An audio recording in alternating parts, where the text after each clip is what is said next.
All right, good morning. Can you hear us there in Osceola?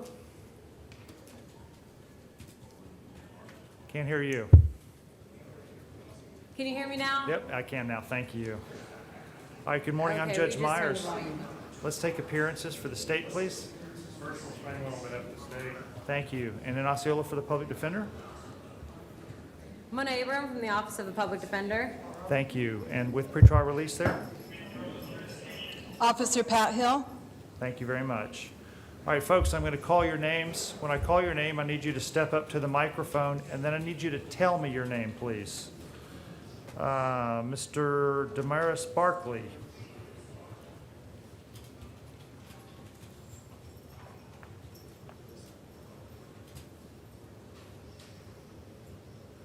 Damaris Barclay. Thank you very much, sir. You are here, arrested on charges of DUI, first offense, driving with your license suspended, first offense, grand theft of a firearm, and carrying a concealed firearm. I do find probable cause for each of the charges, and I'll appoint the public defender's office to represent you. Give me just 1 second, please.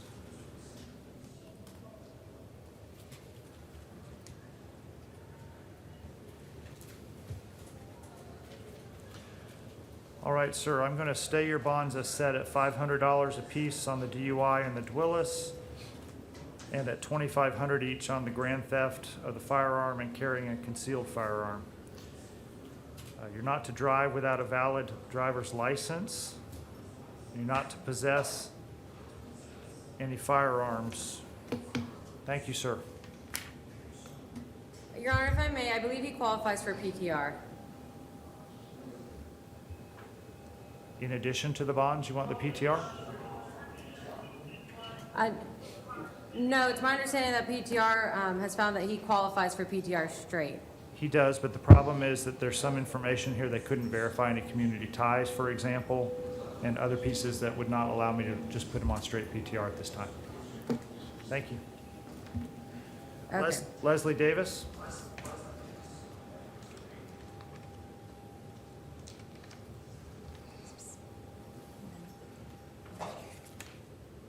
State your name, please.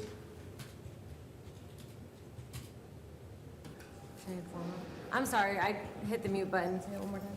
Leslie Jean Davis. Thank you, sir. Mr. Davis, you are here arrested on charges of assault on a law enforcement officer, or actually in this case, a Lynx supervisor, and disorderly intoxication. I do find probable cause for the charges, and I'll appoint the public defender's office to represent you. I see that you are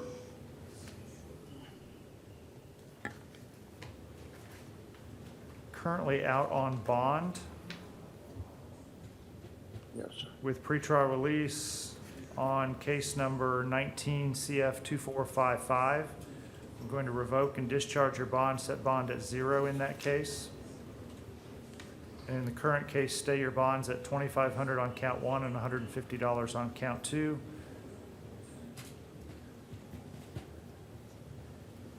And you're to have no contact whatsoever with the victim. And you're not to consume or possess, or I'm sorry, not to consume any alcoholic beverages. And I'm going to order, in addition to the bonds, pretrial release supervision, in which you'll be randomly tested for alcohol at your expense. Thank you, sir. Yep. Udelka Your Honor, Lanfranco? before we call up, Yes, go ahead. the next client, PTR has said that they weren't able to verify any of the community ties. So I'm not sure that that's typically done at this point. Okay, thank you. Ms. LaFranco? State your name. Yes. Udelka Lanfranco. Thank you, ma'am. Do you understand and speak English? No. What is your language, ma'am? Spanish. Okay. How long you've lived here in the United States? How long? 95. Since 1995? 95. I stand little, but not too much. Okay. Do we have an interpreter? Yes, sir. The interpreter Please. is connected. The interpreter is connected. Oh, wonderful, thank you. All right, but let's go ahead and interpret. Has the interpreter been sworn today? Yes, Judge. Okay, and would you state your name for the record, please? Carlos Morales, State Certified Spanish Court Interpreter. Okay, thank you. All right, ma'am, my name is Judge Myers, and we're here for an initial appearance. Señora, yo soy el juez Myers y nos encontramos aquí para la primera comparecencia. You're in this case arrested on charges of child abuse without great bodily harm. Usted se encuentra aquí por una acusación de maltrato a menores sin grave daño corporal. I do find probable cause for the charges. Determino que sí hay motivo fundado para los cargos. I will appoint the Public Defender's Office to represent you. Voy a nombrar a los defensores públicos para que la representen.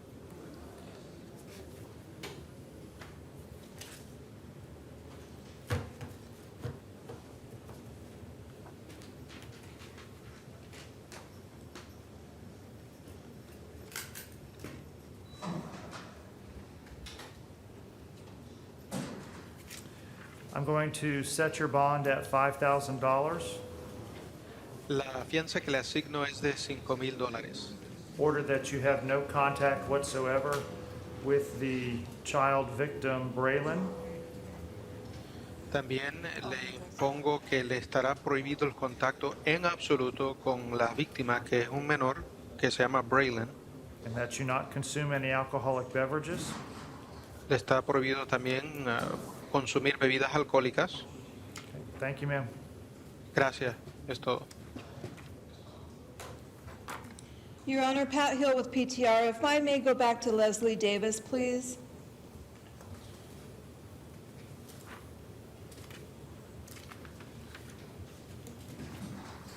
Okay, go ahead.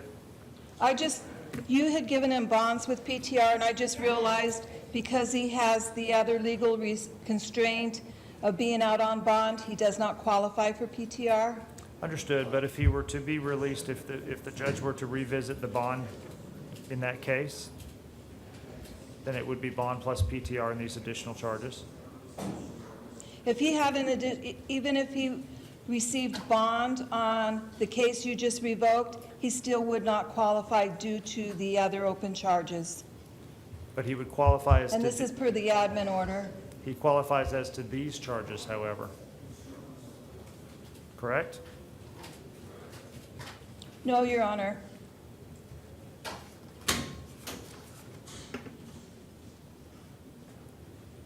The battery on the I do not have my admin order with me at the moment, but if somebody has another situation that's keeping them either in custody or that they have to deal with that's open, another legal constraint, they do not qualify for PTR, The bond, even with the bond. I believe the bond order permits the court to place them on PTR plus bond as to charges that are eligible. Is that not correct?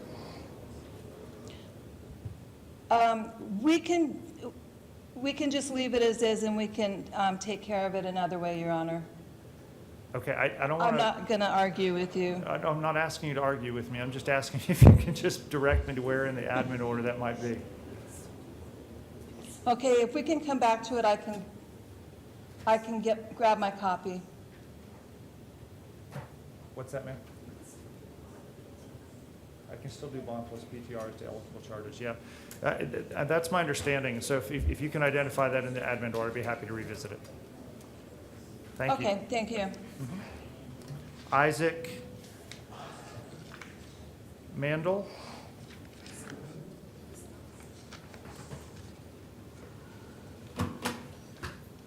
Isaac Mandell. Mr. Mandell, you're here arrested on a warrant for engaging in public aid fraud, more than $200. Probable cause was previously determined. I'll appoint the Public Defender's Office to represent you. And it appears to me that you're entitled to a bond. Is there any argument with that from the state? Okay. No, sir. All right. I'll set the bond at $2,500. Thank you, sir. Thank you.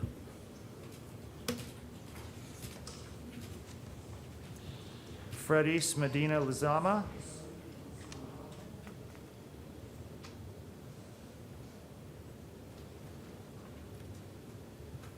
nombre es Lezama. Is our interpreter still with us? Yes, Judge. Thank you. If you'll interpret for us in this case as well. Sir, my name is Judge Myers. We're here for an initial appearance. Señor, yo soy el juez Myers y nos encontramos aquí para la primera comparecencia. Sir, in this case, you were arrested on charges of resisting without violence and driving without a valid driver's license. Que usted fue arrestado por el cargo de resistirse a un oficial del orden público sin violencia y también por conducir sin una licencia válida. I do find probable cause for the charges. Yo determino que sí existe motivo fundado para esos cargos. I will appoint the Public Defender's Office to represent you. Voy a nombrarle a un defensor público para que lo represente.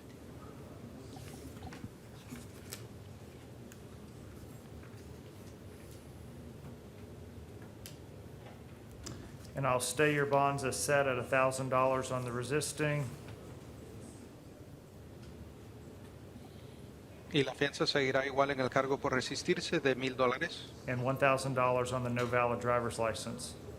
y en el cargo por no tener una licencia válida será de $1,000 la fianza. And note for the record that there is a detainer for immigration. Y también pongo en actas que hay una orden de retención por parte de migración. Thank you, sir. Gracias. Felix Montanez? Gracias.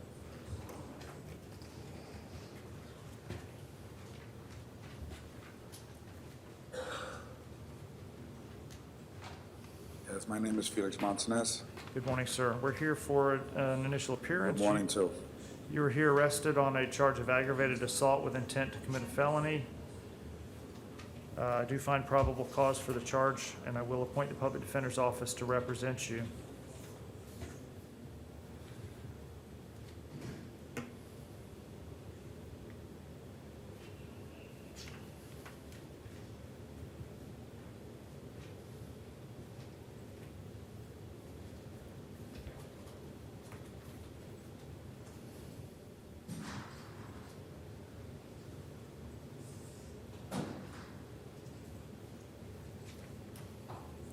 Sir, how old is your son? My son is 29 years old. And does he live in your home? Yes, he does. He graduated from UCF. He was a private investigator for the Department of Children and Family, and I was a foster parent for 29 years here in the state of Florida and New Jersey.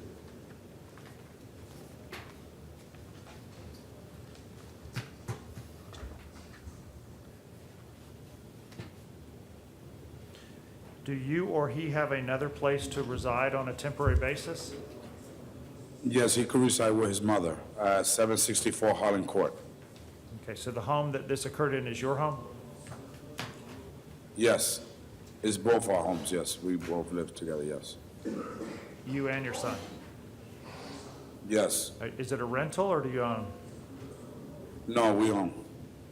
And are you both on the title to the property? I gave the title to him a couple of months ago, yes. I put it under his name.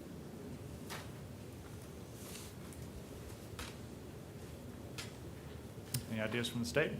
Yes, Your Honor. Was PTI able to make contact with the victim in this case? I don't have any information. I don't see the victim here. PTR, were you able to make contact with the victim? No, Your Honor. Being that the victim is not present and not able to testify, we would ask for no contact order given the technical basis here. No contact with the victim. Yeah. Mr. Montanez, unfortunately here, because you're both owners of the property, and I am going to find that you should have no contact whatsoever with your son, at this point, I'm going to require you to obtain a separate I physical... can be able to stay in 764 for temporarily Okay. with my daughters. That's fine. And the mother, because we just separate, but we get along. All right, very good. Well, I'm going to order that you have no contact whatsoever with the victim, that you maintain a Okay. separate physical residence. You're not to return to the home, except that you may return one time with law enforcement to retrieve any personal belongings that you have there. You're not to possess any weapons or firearms. If you have any, they must be surrendered to law enforcement within 24 hours from your release. And I'm going to set your bond at $500 and also order pretrial release supervision. Thank you, sir. How would I pay with the bail? I don't have my base two with my. Your Honor, would it be possible to do simply PTR? He has no criminal history. I don't have. We're not able to supervise non-monetary on a violent offense, Your Honor. Well, my wallet's in the home, because the police officer put everything in my bedroom. So my credit card, everything is there. Yeah, PTR is not available. Your Honor, would we vote? Yes, PTR has stated that they're not available to supervise because of the nature of the charge. Right, Would we be able to reduce bond from to $500? $100? Yes, just to see if he's able to get in contact with family that could possibly post it for him. The bond on a $500 bond is less than a $100 bond, actually, is my understanding. Is that not correct? He'll have to pay the $100. Oh, you're with a bondsman? Yes. Okay. The charge is ag assault. No. Pardon?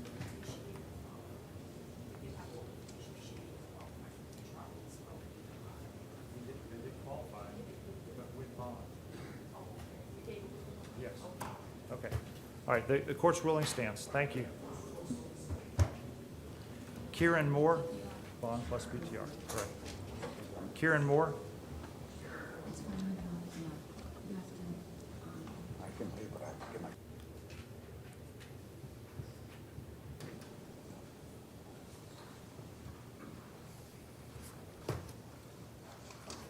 Karan Moore. Mr. Moore, you're here arrested on charges of loitering or prowling. I do find probable cause, and I'll appoint the Public Defender's Office to represent you.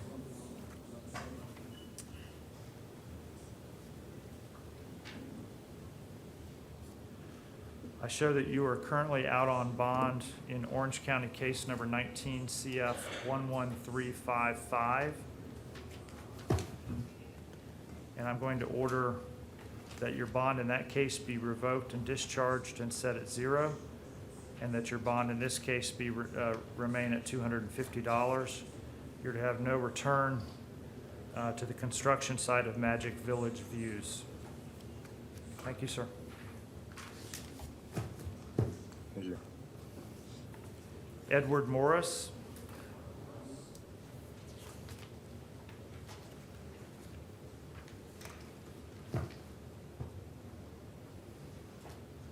Edward Morris.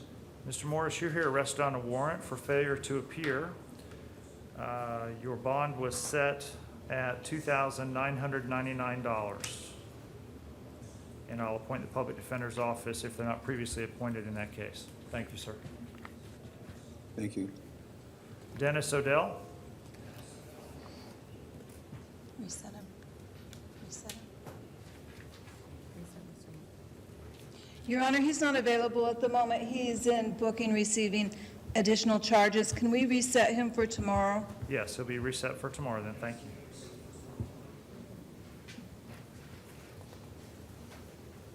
Alfredo Almadaya.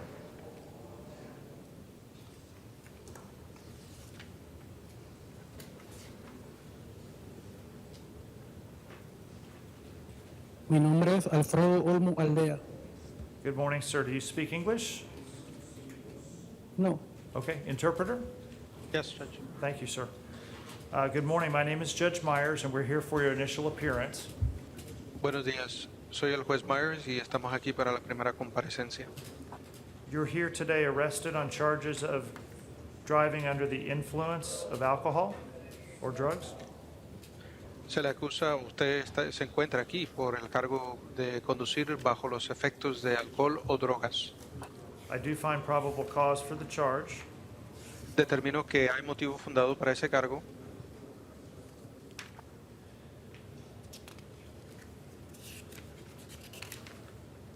I'll appoint the Public Defender's Office to represent you.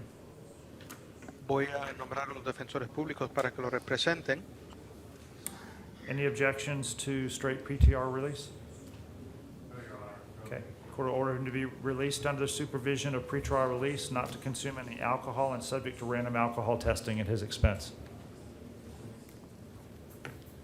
No se ocasiona que pueda Your Honor, salir just bajo for el the record- Departamento de Libertad Provisional. Le estará prohibido el uso o consumo de alcohol y quedaría sujeto a análisis al azar de uso de alcohol.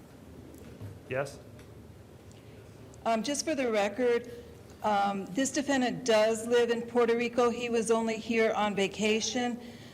He could check in by phone. However, I'm not sure if we would be able to successfully monitor any alcohol testing. And if he was in violation, it might be a little difficult to track him down. Understood. All right, let's take off the alcohol condition then, please. But sir, don't consume any alcohol. That is a part of the court's orders. You're not to consume alcohol. Como orden del tribunal está prohibido el consumo de alcohol. Thank you, sir. Gracias. Thank you, Your Honor. And phone check-ins are fine on PTR. Thank you.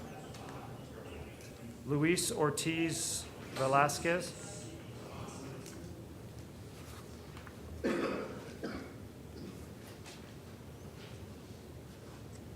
My name is Luis Ortiz Velasquez. Sir, you were here arrested on charges of possession of a controlled substance without a prescription, possession of drug paraphernalia, driving with your license suspended first offense, and an expired tag greater than 6 months subsequent offense. I do find probable cause for the charges.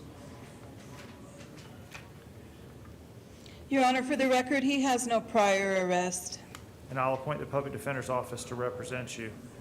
In light of the no prior history and low moderate score, I'll order direct pretrial release. Not to drive without a valid driver's license, not to possess or use any illegal drugs, and subject to random drug testing at his expense. Thank you, sir.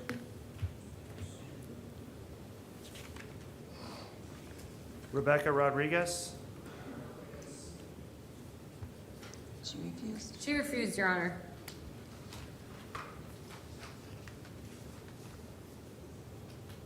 Okay, we'll reset to tomorrow. Alvin Shiggs.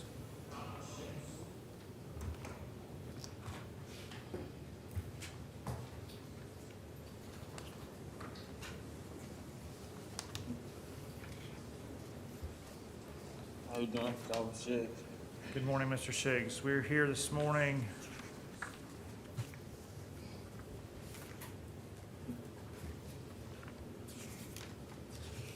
you were arrested on a warrant for violation of your probation.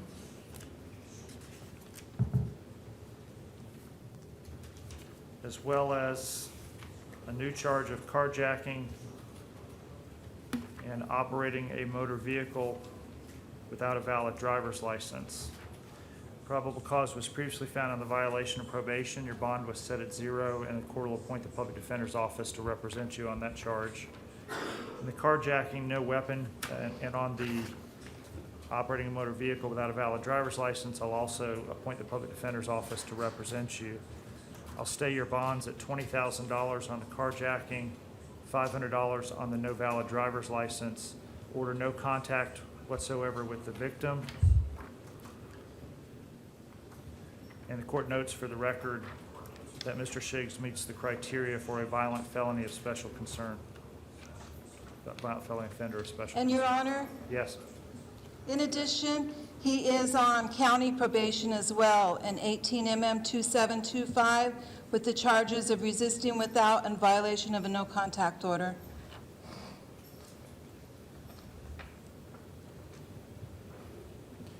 All right, I will find an on-view violation then of his probation in that Osceola County case.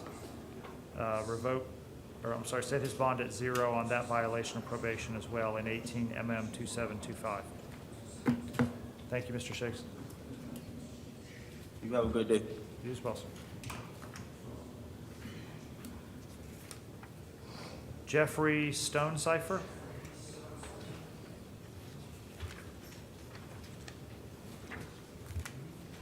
Stonecipher. Sir, you're here arrested on charges of domestic battery by strangulation. I do find probable cause for the charge, and I'll appoint the public defender's office to represent you.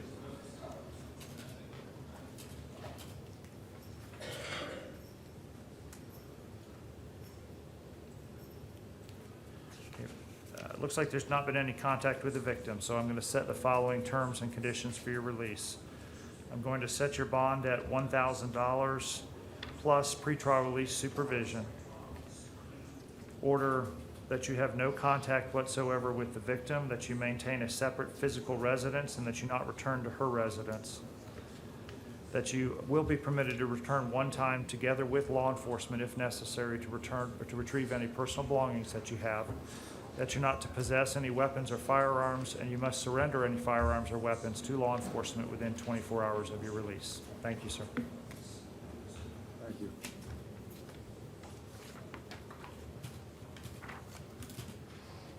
James Stademeyer.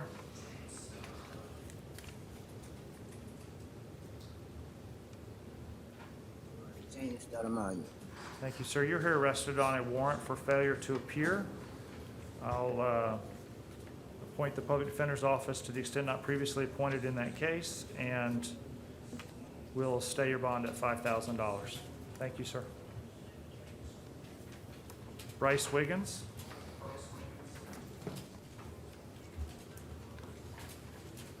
Bryce Wiggins. Mr. Wiggins, you're here arrested on charges of battery and resisting arrest without violence. I do find probable cause for the charge of battery domestic violence and for the resisting without violence. I'll appoint the public defender's office to represent you.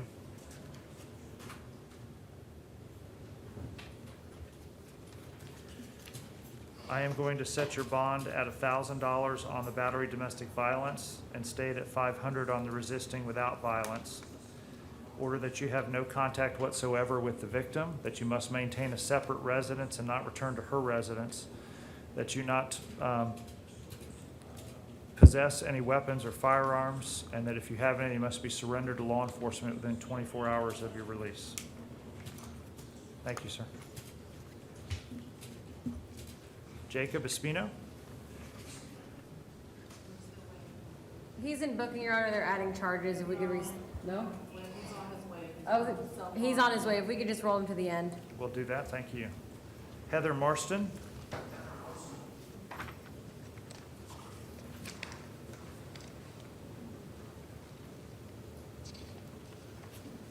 Heather Marston.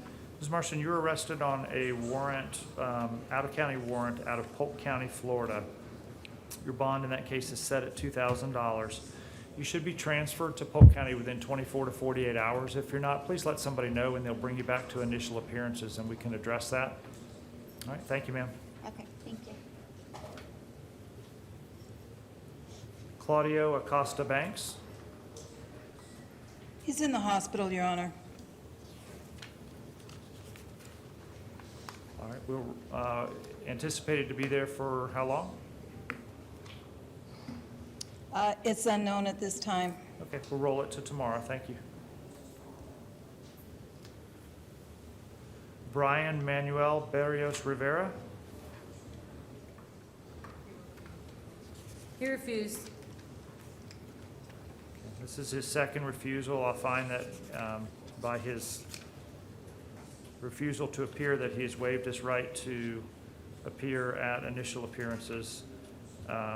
And for the record, find that he was arrested on a warrant for violation of probation out of Osceola County. His bond was set at $0, and I'll appoint the public defender's office to represent him. Thank you. David Iffel. He refused as well, Your Honor. He has severe mental health concerns. At this point, we would ask that you appoint the public defender's office.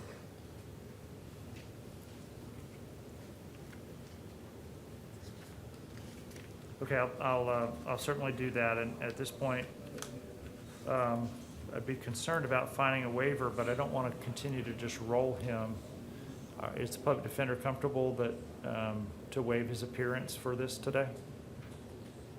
Yes, Your Honor, considering the circumstances in his mental health, he may be incompetent. We'll have him evaluated once we're appointed. Understood. Thank you.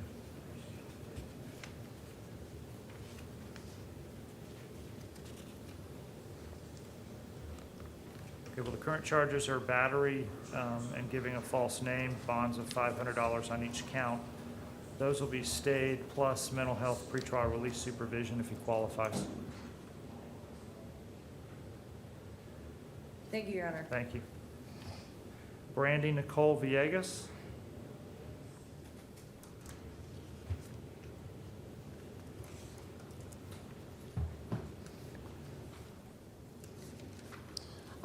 Your Honor, this is unusual circumstance. If I may give you a little explanation. Yes, thank you. She came in front of the judge on Saturday for the battery charge. Her husband appeared and spoke with the judge. She voiced his concern about her mental health condition. The judge ordered a bond of $500 with mental health conditions. However, she did not qualify for the mental health conditions, and we brought her back in front of the judge yesterday. The bond amount was not discussed. We only discussed changing the conditions from mental health PTR to PTR with mental health conditions, which is a complete different program. He agreed to that. When we received the order, however, they had removed the bond amount. Her bond has been paid since yesterday, or Saturday night, but we cannot release her non-monetarily on a dangerous crime. So we needed to bring her back for the judge to either put the bond amount back on or remove the PTR completely. Okay. You wish to be heard? If I may, Your Honor, the alleged weapon in this case was a pen. Her husband came and testified on Saturday that he wants contact, he wants her to return home, and that he's not in fear of her, and that he knows to call the police should anything happen again. She's been held here for 2 days now. If we could simply just have a $500 bond with a condition of release being no weapons and no hostile contact, that's all we ask. I think, I believe the state's position yesterday was that they were fine with the $500 bond as well as the added condition that she has no hostile contact and no weapons. State can clarify or add to that if that's Your not the Honor, case. I was here Saturday when the victim testified. He had mental health concerns, and so that is why the judge was placing the mental health evaluations on there, in which I was in agreement with, and which the state continues to be in agreement with. We have no problem with the bond as it is too, but the victim expressed serious concerns about her mental health. Okay, but no issue with the no hostile contact? Yes, correct, Your Honor. Okay, great. All right, let's do this. And we can certainly, we can certainly do the PTR along with the bond with mental health conditions. We just must have a monetary amount attached. That's fine. All right, and the bond's already, in essence, been posted, so let's just move this one here. Yes. So I'll order, for clarity, I'll try to be clear, the $500 bond plus pretrial release supervision with the mental health conditions, and she's permitted to return to the residence and to have no hostile contact with her husband. And ma'am, no hostile contact means no angry words, no arguing, no shouting, no threats, and certainly no physical violence. Okay? Your Honor, if I may, what exactly are the mental health conditions? Because she's been evaluated 3 times and found competent. It's not just competency. So she's going to have an evaluation under pretrial release supervision, correct? PTR? Yes, Your Honor. And if she has a doctor, we'll be working with that doctor and try to determine the best choice of treatment for her. Perfect, thank you. All right, He'll explain it to you. is Jacob Espino there? Thank you, ma'am. He's walking in right now, Your Honor. Perfect.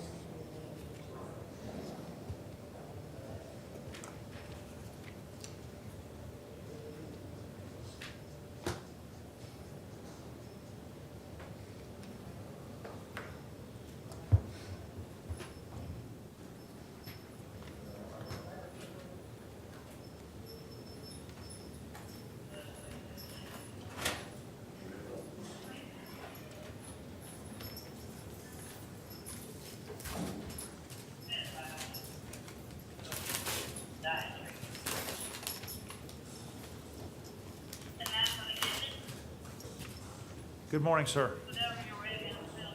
Good morning. Can you tell me your name, please? Jacob Espino. Mr. Espino, you're here arrested on additional charges, 2 counts of battery on a law enforcement officer. I do find probable cause for the charges. I'll appoint the public defender's office to represent you. And I'm going to stay the bonds. I'm sorry, I'm going to reduce the bonds. They're currently set at $2,500. I'm going to reduce them to $500 each. You're to have no contact with Okay, Your Honor. those folks outside All right. of corrections. All right. All right. Thank you, sir.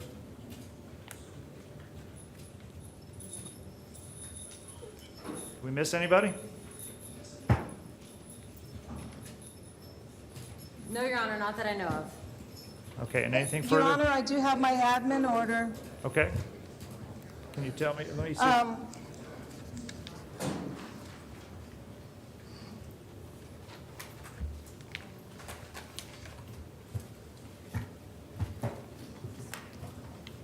And this is in regards to Leslie Davis. This admin order I'm looking at was signed May 9th, 2019 by Judge Frederick J. Lawton. And I'm looking on page 10.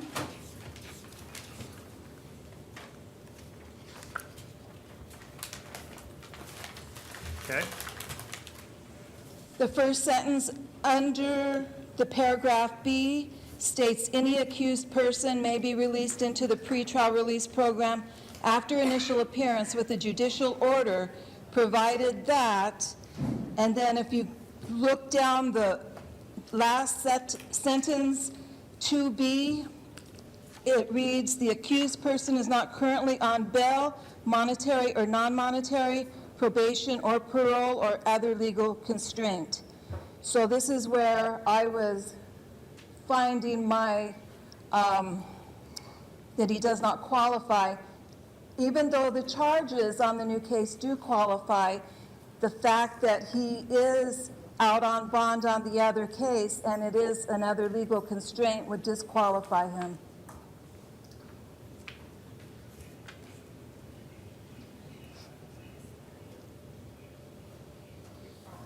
is there a comparable provision in the Orange County order?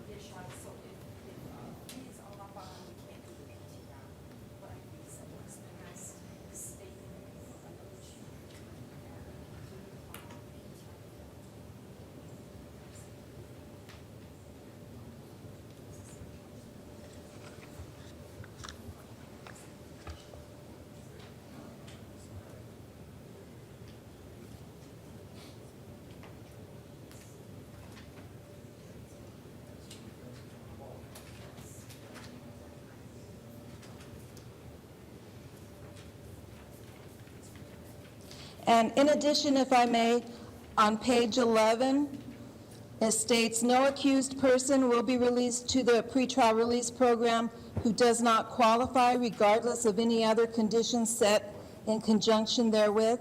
If an accused person is ordered to PTR or bond with PTR, and it is determined that the accused does not meet the criteria for acceptance into the program, the jail must notify the judge who ordered the PTR or bond with PTR, and the accused must then be brought before the assigned judge to set new terms of release. I'm going to have to ask you to take a step back again for me, if you would, please.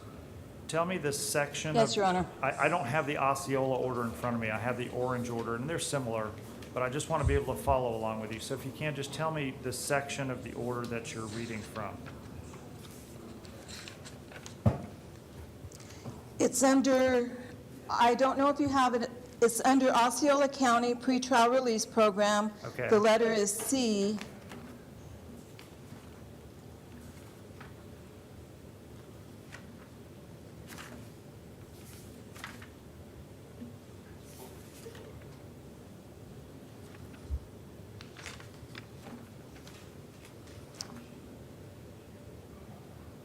And then where I was reading from was 2 pages back from that, page 10, under paragraph B, Hang on. Yeah, I don't have, unfortunately, there's a, may not be looking at the most current. This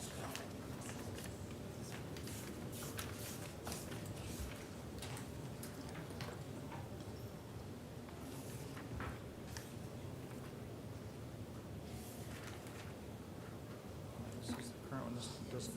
This doesn't have a subsection C.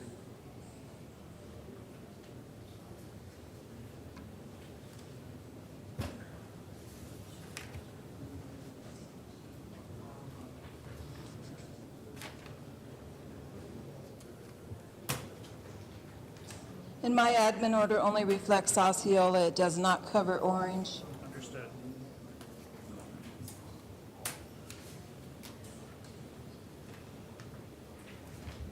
Okay, well, I think I don't want to choke on gnats here, so let's handle it this way. What you're saying is that you won't take Ms. Davis on pretrial release for the new charges because he is out on bond on an aggravated battery causing great bodily harm case, correct? Correct. Okay, all right. So delete the PTR requirement for Leslie Davis on the new charges. And Your Honor, I would be happy to scan you a copy of my admin order. I have it, I just am at the bench and don't have it here right in front of me, so thank you. I appreciate that. You're welcome. Thank you, Your Honor. Thank you.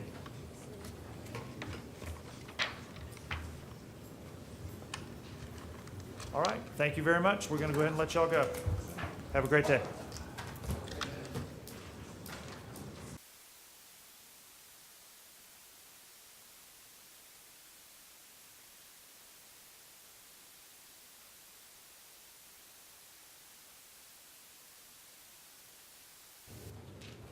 All right, we're on the record here in Orange County.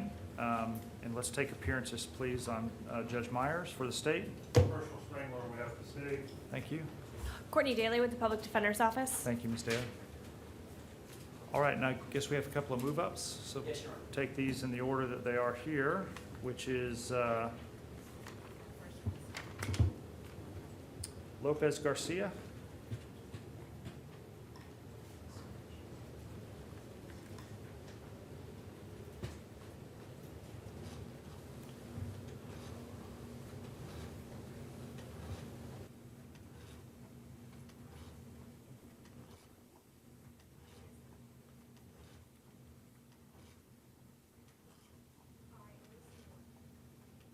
I could be wrong.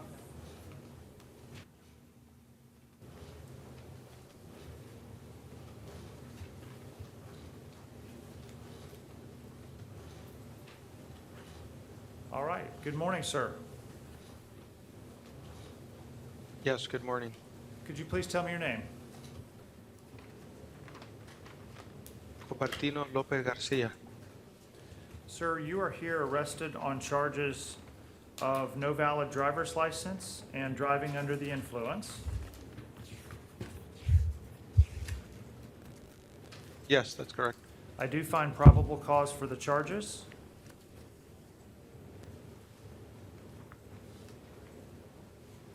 Sir, are you able to afford a I'm sorry? lawyer? Sir, are you able to afford a lawyer? Or are you asking for me to appoint the public defender?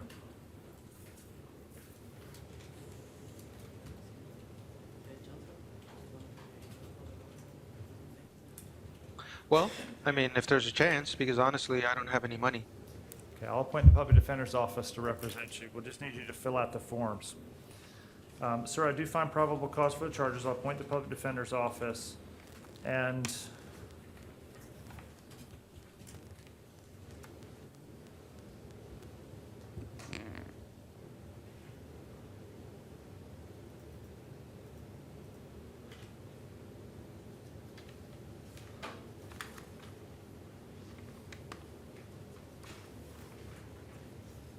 appears he does not qualify for PTR at this point? Yes, Your Honor, we didn't qualify defendant due to community ties not being verified, but if he wishes to verify his information before Your Honor, we can qualify him for straight PTR. Any objections? No objections if he can do that, yes. All right, I'll stay his bonds at $500 each on the counts or pretrial release if he's able to qualify. Thank you, sir.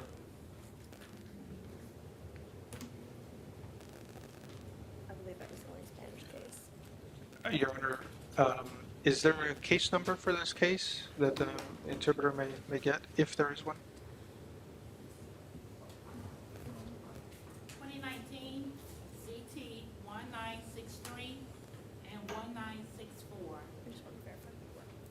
Thank you. And also, the interpreter just believes that that's the only interpreter case. Is that correct? If that's the case, may the interpreter be excused? That is correct. You may be excused. Thank you for your help this morning.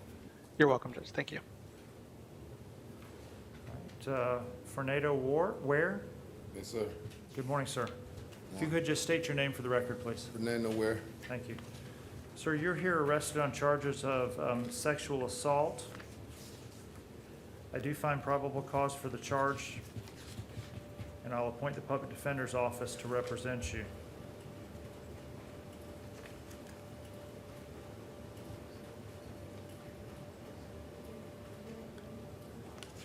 Okay, the court's going to set your bond at $10,000 in order that you have no contact whatsoever with the victim. Thank you, sir. Yasmin Barksdale? Yes. Good morning, ma'am. Would you tell us, just state your name, please? Yasmin Eileen Barksdale. Thank you. Ms. Barksdale, you're here arrested on charges of trespass on property after warning and sanitary nuisance. I do find probable cause for the charges, and I'll appoint the Public Defender's Office to represent you.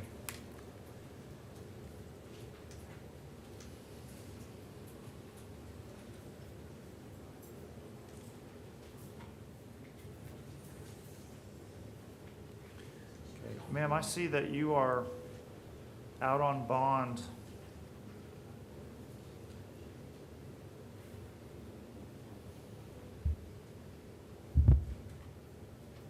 in case 19 MM 8019, another charge of, or a charge of criminal mischief.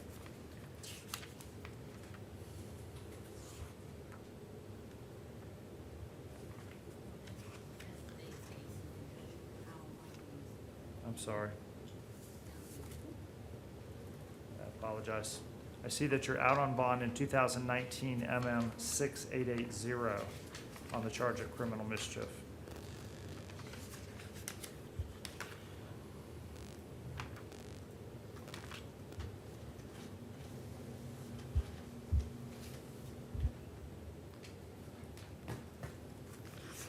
All right, I'm going to not take any action on the case that you're out on bond on. And in the current case, I'm going to set your bonds, or stay your bonds at $1,000 on the trespass charge, $200 on the sanitary nuisance, order that you have no return to the IHOP where this incident occurred. Okay, thank you.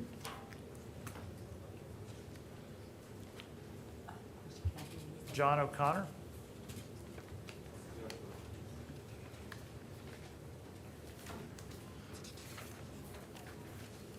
Yes, Your Honor. My name's O'Connor. Thank you, sir. You were here arrested on charge of disorderly conduct at a public establishment. Yes, sir. I do find probable cause for the charge, and I'll appoint the Public Defender's Office to represent you.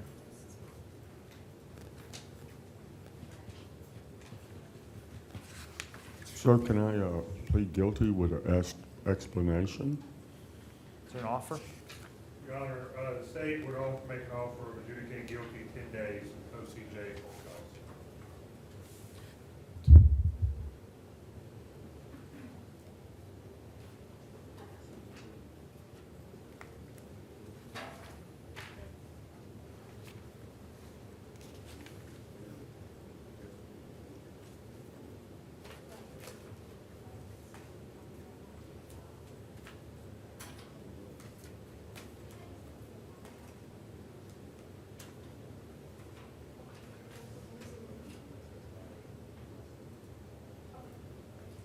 He doesn't want to take the state's offer at this time. He wants to be released on his own recognizance if the court will consider, considering it's a nonviolent misdemeanor.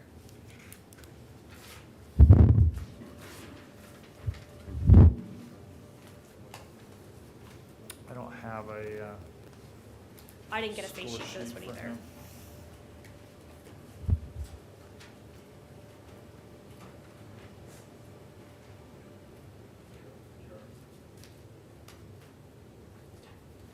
He hasn't been interviewed For pretrial release, because of his behavior, yeah. right. But, I mean, couldn't he be released on his own recognizant? Well, I don't know what information I have about Oh, him to I don't ensure either. his appearance in the future for the charges. Right. Your Honor, I have a face sheet Oh, well. here, if you'd like to see some of the convictions. He does have a history, including out-of-state convictions. We would not ask for all of them. Yeah, I Okay. respect, I mean, I'd like, if we had the right information, I'd certainly be inclined to go that direction, but I just can't, I think, with the information I have. Yep, he's so. setting a bond right now. So I will set the bond at $250 with no return to the Walgreens where this incident occurred. Yes, sir, I'll never go there. Thank you. Okay, thank you.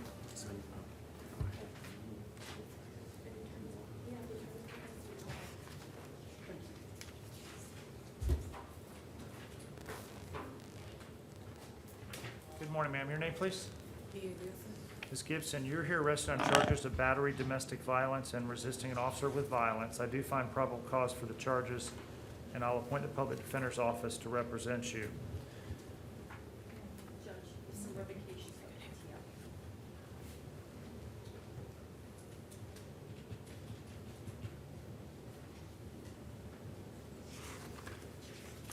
I see that you are out on pretrial release supervision in case numbers 19 CT 5817, 19 CF 11185, and 19 CF 11184. Court is going to revoke your release in those cases on pretrial release and order that you be held on no bond on those cases at this point. And in the two new charges, is going to find probable cause, set your bond at $1,000 on the battery domestic violence and $150 on the resisting officer with violence. In order that you have no contact whatsoever with Lorraine, the victim, that you must maintain a separate physical residence, you're not to return to her residence, and that you, if necessary, may return one time together with law enforcement to retrieve any personal belongings. And you're not to possess any weapons or firearms, and if you have any, they must be surrendered to law enforcement within 24 hours of your release. Okay, thank you.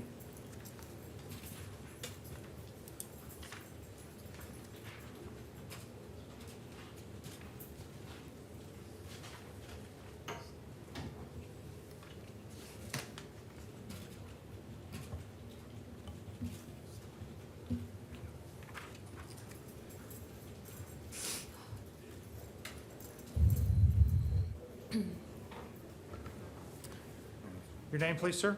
Pierce Robertson, good morning. I'm sorry, sir? Pierce Robertson. Thank you. Good morning.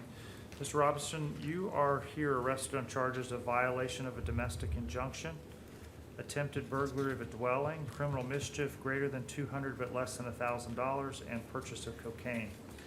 I do find probable cause for each of the charges, and I'll appoint the public defender's office to represent you. I didn't have a PC charge. Is he entitled to a bond on the violation of domestic injunction? Yes, Your Honor, it's not a punishable by life or capital offense. It's a first-degree misdemeanor. That is correct, Your Honor. We would know, I believe there's a victim here, so we would, I mean, there's already an injunction that was placed. Okay. Ma'am, could you please raise your right hand and face our clerk to be sworn? Do you swear to tell the truth, whole truth, nothing but the truth, so help you God? Yes. Please Thank state you. your name for the record. Jessica Avalos. Okay, Ms. Avalos, can you tell me your relationship with Mr. Robertson? I'm his girlfriend. And as I consider what the terms of his release will be, is there anything that you'd like me to know? Yes, I would just like to state that there is no injunction between Mr. Robertson and I am not a victim because I was not harmed in any way in this incident. Ma'am, was there an injunction at one time? There was another case where there was a no contact order that was dropped. They said that it would last for the life of the case, and the case was disposed of months ago. State, can you confirm the existence of a domestic violence injunction? I have a copy of it. And I verified this with the state attorney's office. I would have to see a copy. I'm looking to see if there is a older case, Your Honor, that she's thinking of. Your Honor, can I speak? Yes, I ma'am. do believe when this arrest took place that the officers may have confused. I have an injunction against the father of my children, and they may have confused that with Mr. Robertson, but I verified all of this information months ago with the state attorney's office that there is no injunction.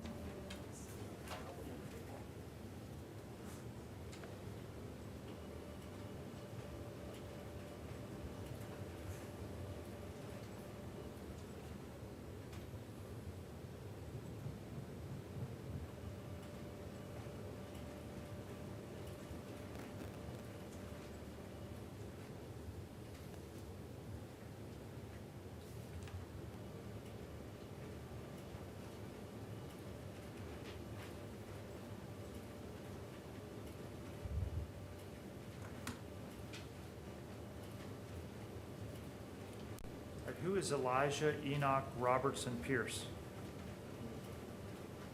That's him. That's him?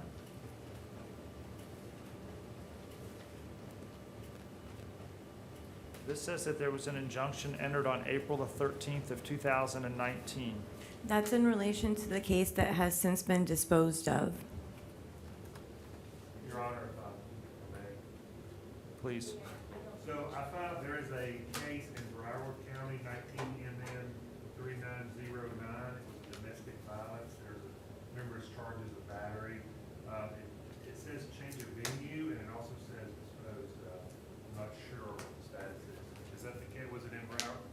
I was a victim in the initial case that was disposed of. There is an existing case that I am a witness for the defense. This is the only case I can see, Your Honor, this time. Was the Broward case the case that was disposed of?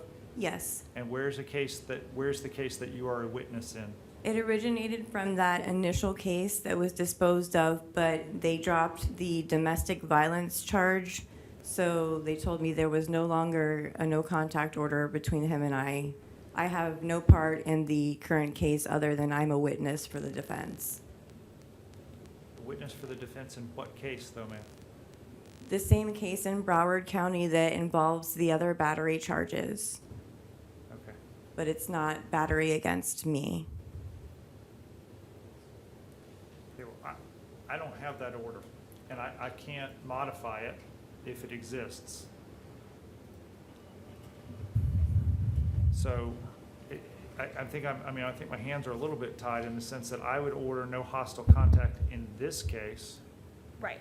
But if there's another order out there that precludes contact, I am not overruling that order. Yes, Your Honor, I think that's probably the best course of action. Enter no hostile contact in this case, and if the other case is in error, she can follow up on that and deal with that and get that modified if it's in place. But it could be but I'll make sure he understands that if there's a no contact order in another case, that he has to abide by that. The state would have no objection, Your Honor, to that. And I'm sorry, one more time, your name, please, ma'am? Jessica Avalos, And who is Doris? that is my mother.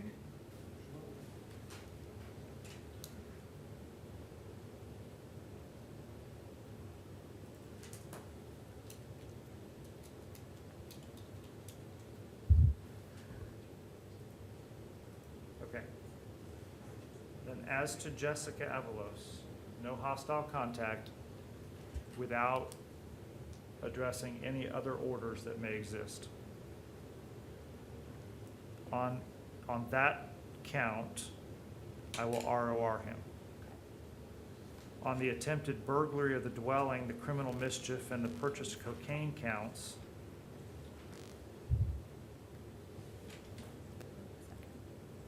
I think that should be a possession of cocaine, not purchase. I apologize. I read that as a possession. It is a possession charge, and that's what I find probable cause for. The court's going to set the bonds as follows. On the attempted burglary, $1,500. On the criminal mischief, $500. On the possession of cocaine, $100. And order no contact with Doris Avalos. Order no return to the victim Doris Avalos' residence.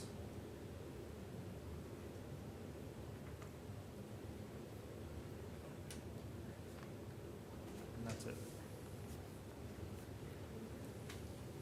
Okay, thank you. Get into a rhythm here. Thank you, sir. Thank you, ma'am.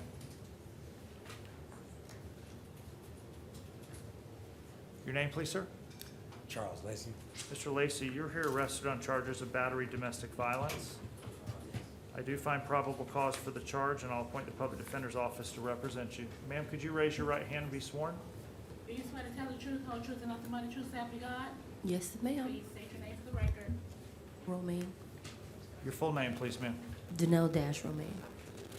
And ma'am, what's your relationship to Mr. Lacey? He was my boyfriend at the time. Okay, and is there, as I consider what conditions of release for him, is there any information that you want me to know? He basically destroyed my brother's Benz and broke a window in my house. Okay, and I assume you don't want any contact with him No. then? All right. Anything else, ma'am? No, that's it. Okay, thank you. All right, sir, after having reviewed the affidavit and based on the testimony, I will set your bond at $500 on the battery domestic violence charge. I'll order that you have no contact whatsoever with the victim, that you must maintain a separate physical residence, and you're not to return to her residence. You are not permitted to possess any weapons or firearms. If you have any, they must be surrendered to law enforcement within 24 hours of your release. Okay, thank you. And if necessary, I apologize, sir, if necessary, you can return one time to that residence if you have any personal belongings. Yeah, I have 20-inch rims and stuff over there. And you can go retrieve your personal belongings. Okay, thank you.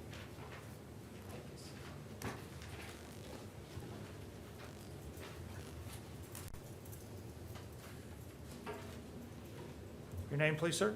Angel Soto, Rosado. Sir, you are here arrested on charges of battery, domestic violence, and resisting an officer without violence.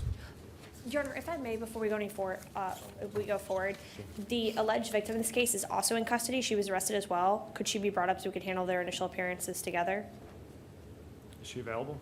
Yes, she is. Close by? What is her name? Her name is Ruth Marquez, under misdemeanor pleadables, last name being Marquez. That's her, right? Yeah, let me read this. Right. I know.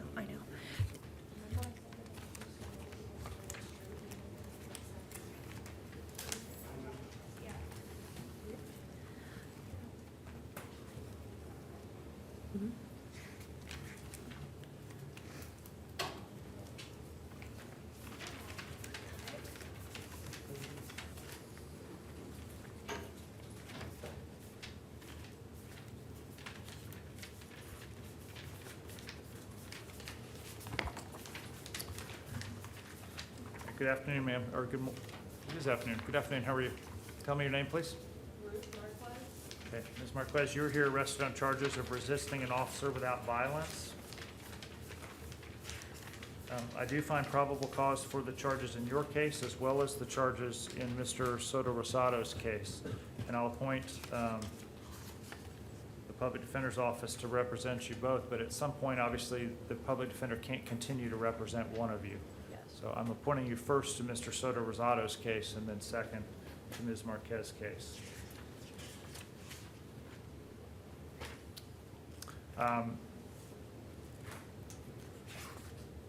Mr. Soto Rosado's case, I found probable cause for the battery domestic violence. Ms. Marquez, you have the right not to say anything today, okay? But you are not charged with domestic violence. The only charge against you here today is resisting an officer without violence. Is there anything that you would want to tell me about the charges against Mr. Soto Rosado as I consider setting the release conditions for him? In other words, do you want contact with him? I do, actually, I'm not. Can I get her in front of a mic? I'm having a hard time hearing. Actually, I do. I'm not afraid of him, and it's not like he did anything to me. The cop didn't see, cop saw things that he's accusing that wasn't even true. So, Okay, if I order that he's permitted to have contact with you, it means that he can talk to you, he can go to your residence? I understand that. I take care of him on a daily basis, so he's sick and I'm there for him. So I understand what you're stating. When you say you're taking care of him, what issue does he have? He has a broken hand, and he just got a colostomy bag and stuff, so I help him and I take care of him with that and stuff like that. So, I mean, I've been through his surgeries and everything. I've been there. Like, this is all.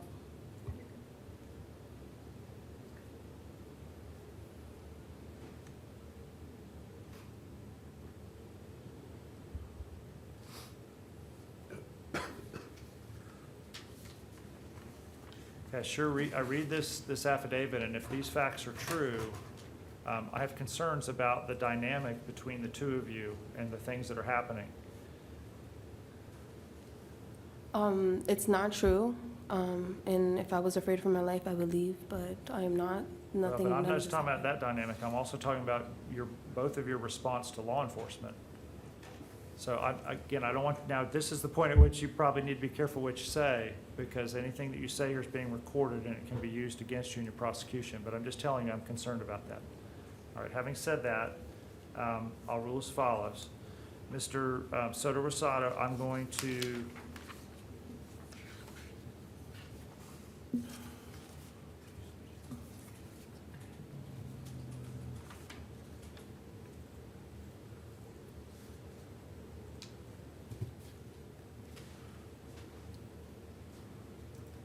no prior history, right?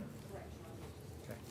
I'm going to order that you be released on pretrial release supervision directly. Now, what that means is that you're going to be subject to their supervision. You have to follow all of their rules.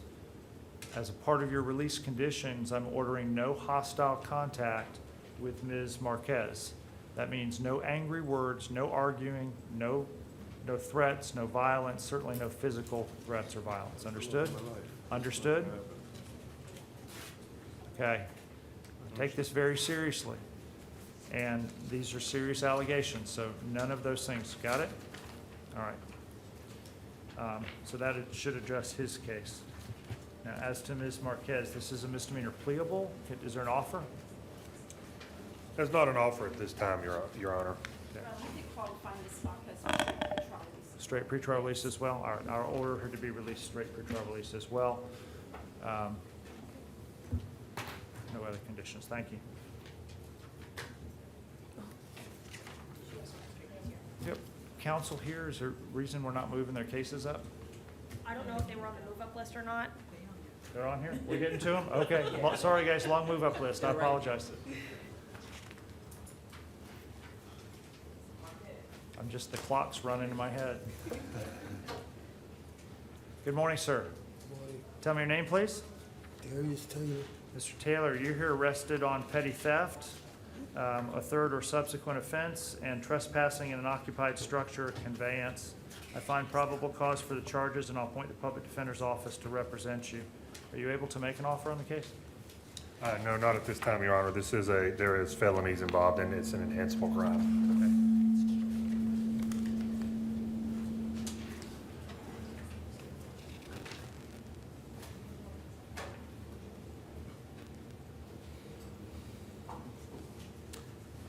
I've reviewed the risk assessment instrument, and I'll stay your bonds as set at $1,000 and $100 on the 2 counts and order no return to the Wawa.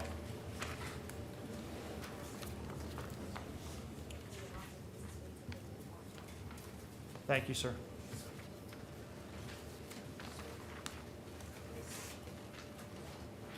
Tell me your name, please. Good morning, Your Honor. My name is DeVars Jermaine Lewis. Thank you. Mr. Lewis, Good morning, ma'am. You were here arrested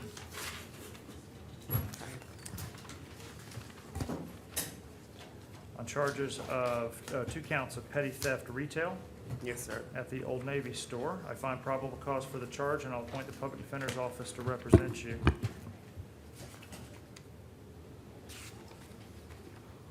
Mr. Lewis, I see that you are out on bond in 2019 CF 567, Yes, sir. and I'm going to revoke and discharge and set your bond at 0 in that case. Wait, sir, wait. Please don't do that, sir. I'm asking you please to, please, sir, don't revoke. Allow me to continue to go to court on those matters on the streets. I have not missed no court dates. I've been very prominent in making court appearance, and I haven't had any trouble in those cases. One of the Please let me conditions- continue to go to court from the street, sir. Right. One of the conditions of your release is that you not commit any new law offenses, and you are charged in this case, and I found probable cause for new charges. This is a misdemeanor, sir, please. There's no line drawn for misdemeanors. You don't get to just go out and commit misdemeanors and think that you're going to be able to stay out on your release conditions. Okay. I Sir, understand I've that, ruled sir. at this point. Okay. Please, No please, further sir. arguments, sir. Okay. And then in this case, the court's going to stay the bonds at $250 and $100 Sir, listen. and order no return to the Old Navy. Okay. Thank you, sir. Sir, I'm transgender. Yes. They have me in No, housing he's and not. He's lockdown. ROI. I just, please don't leave me in jail like this with no bond, sir, please. Thank you, sir.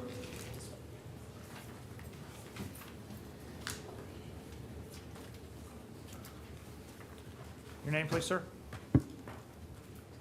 Name?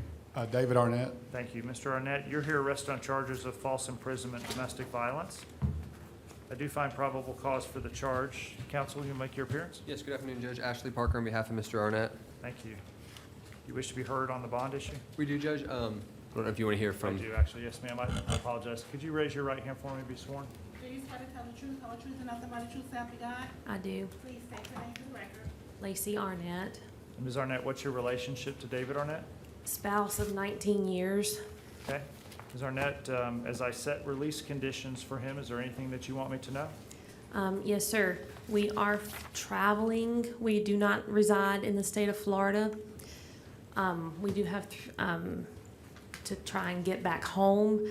I have never, in the more than 20 years that we have been together, ever once felt threatened by David at all.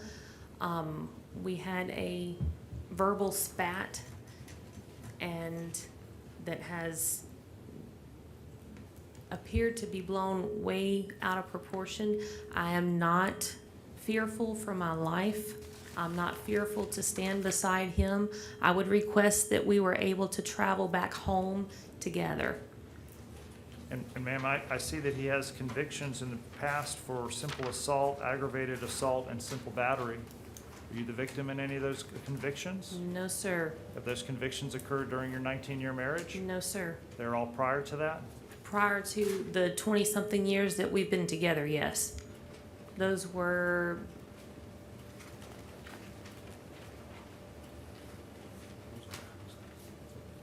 please, I'm sure the dates are listed on there. But they're not. No. 96, thank you.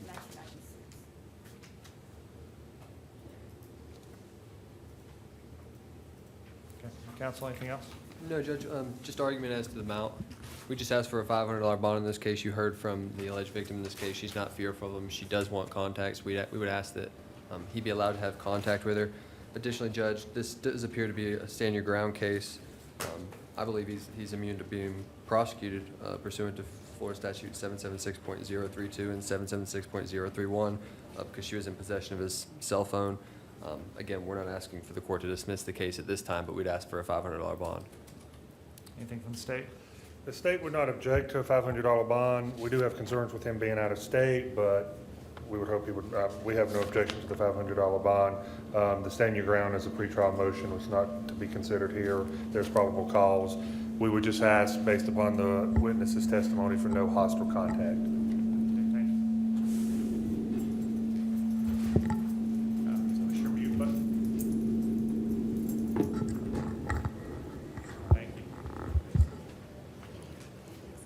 Apparently the microphones aren't designed to be in front of us, so. All right, I'll set the bond at $500, order no hostile contact. What that means is no angry words, no arguing, no fighting, No threats, verbal or physical? Yes, sir. Okay, none. You guys are at a tough spot in your relationship, if I'm to believe what's set forth here. And so there's going to be temptations to try to address these things, and that could create problems, but I won't tolerate any hostile contact. So if there's subsequent law enforcement involvement, that's a problem. Got it? Yes, sir. All right. No pretrial release at this point. Thank you. Thank you, sir. Thank you, Judge. Have a great day. Thank you.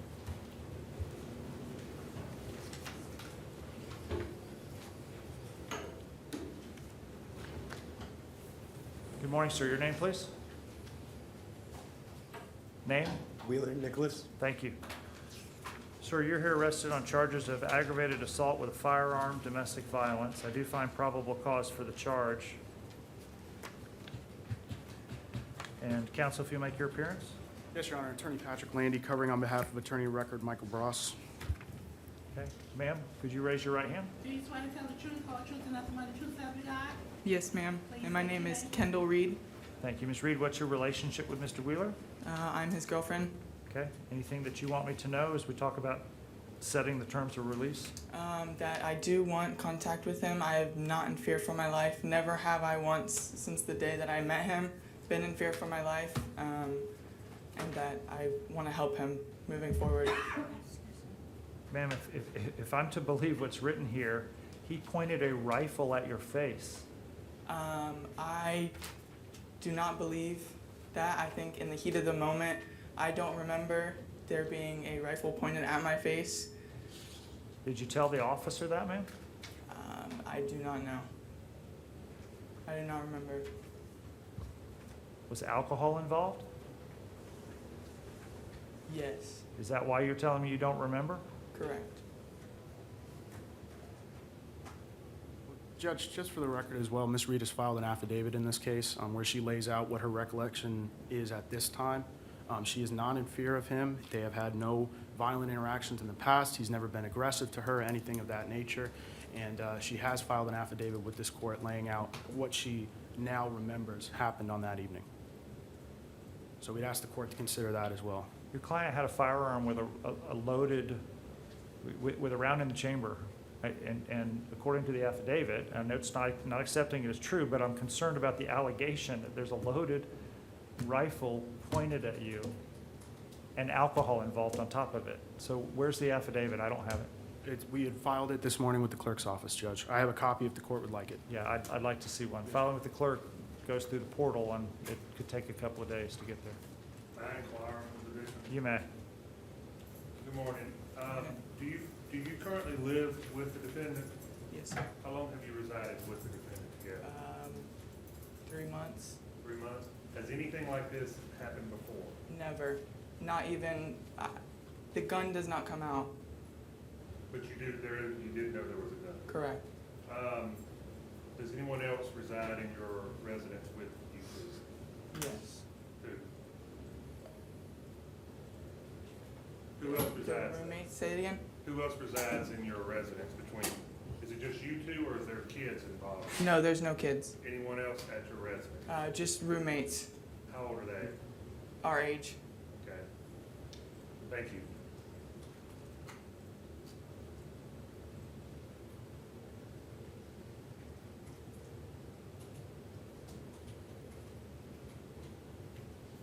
State seen this affidavit? No, I have not gone that. Yes, you may approach.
further?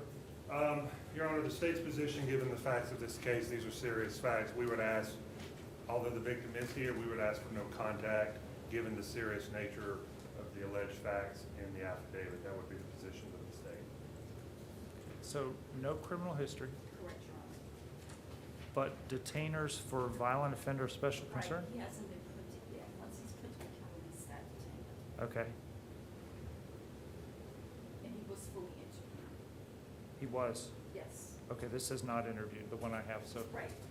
Well, because it should be something different, but because the APHIS is on it and the screen, it shows like he was interviewed, they just didn't close up the whole case because of the detainer, like he was interviewed. And they both reside at the same residence. So what's the risk assessment result at this point? We don't have it yet, Your Honor, until we get and printed. Okay. But it will probably be a low, Your Honor, because he has no priors. All right, counsel, anything further? Yes, Judge. Judge, Mr. Wheeler is a 21-year-old college student. He's double majoring at UCF in physical science, public affairs with a minor in health service administration. He's of high intelligence. He's lived for 14 years in the state of Florida, 2 years in Orange County. He has a father and a stepmother who also reside here. He has good ties to the community. He has no prior FTAs. He's never fled the jurisdiction of the court. He volunteers regularly at the SPCA as well as the United Methodist Church in the area. He has a modest income of $400 per week, no stocks or bonds, no trusts. He works as a private swim instructor, manages properties for his father and his father's business. Judge, based on all of that, as well as the testimony of Ms. Reed, her affidavit in this case, the fact that they reside together, they've had no violent interactions in the past, not even hostile arguments, we'd ask that this court impose a no hostile contact condition as opposed to a no contact position, allow him to return to that residence and reside with her. I can't do that. I mean, this is shots fired and a gun pointed at your face. There were not Those shots are- fired at me. Shots fired. I understand. I was. Ma'am, I'm not. I've heard enough. Thank you. I'm going to set his bond at $2,500 plus pretrial release supervision if he qualifies. Order no contact whatsoever between the two of them. No return to that residence. He needs to obtain a separate physical residence, and he is not permitted to possess any weapons or firearms, and they must be surrendered to law enforcement within 24 hours. Not to a friend, not to anybody else, to law enforcement. Meaning you put it in the trunk of your car if you're released and you drive down there, you walk into the station, you say, I got a firearm in the trunk, I need you all to come get because the judge ordered me to surrender it to you. They walk out with you to your car and they retrieve the firearm from you. Okay, thank you. Yes, Your Honor. Thank you.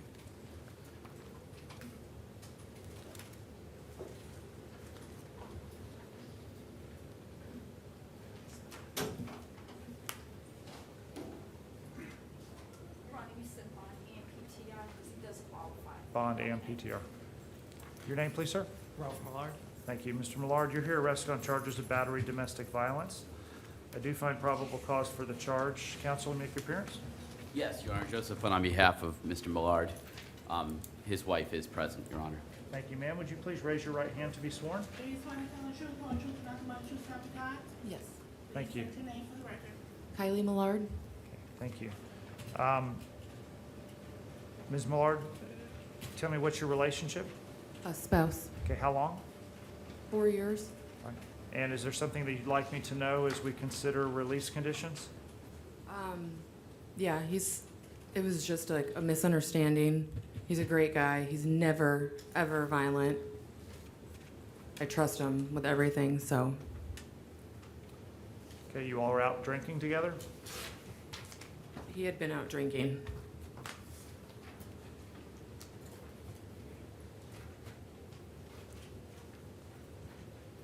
Your Honor, if I can inquire. You have 2 children? Yes. What are their ages? 3 and 2. Go ahead. Ms. Maillard, do you recall a phone conversation with me yesterday? Yes. Okay, and do you recall discussing no hostile contact? Yes. And you're aware of what no hostile contact is that correct? Yes. Okay. And are you asking the court for no hostile contact? Yes. Oh, do you believe, are you in fear of Mr. Maillard? Not at all. Okay. State. Good morning, good afternoon. How long have y'all resided together? 6.5 years. And who all lives in the home with you two? Just my husband and my children and I. And how old are your kids? 3 and 2. Were they present when this took place? They were sleeping, yes. Has anything like this happened in the past? Never. If something like this was to happen again, would you contact law enforcement officers? Probably not. Thank you. Is there a reason why you would not contact law enforcement? I think it was a mistake too. If I may inquire further, Ms. Maillard, it was because you didn't want him arrested that night? I didn't want him arrested. And did you let law enforcement know that? Yes. Okay. All right, Your Honor, if I may be heard? it's not necessary. Okay.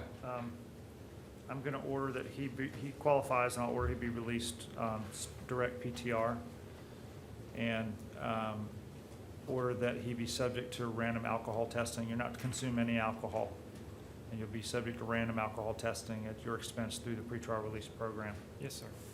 And I'll allow no hostile contact together with the wife. And what that means is no angry words, no arguing, no threats, no violence, certainly no physical violence or contact. That's unwanted. Understood? Yes, sir. Ma'am? And ma'am, with respect, if something like this happened again, that's a sign of a problem. And you need to contact law enforcement because these things escalate. Okay? All right. Thank you. Thank you, Your Honor.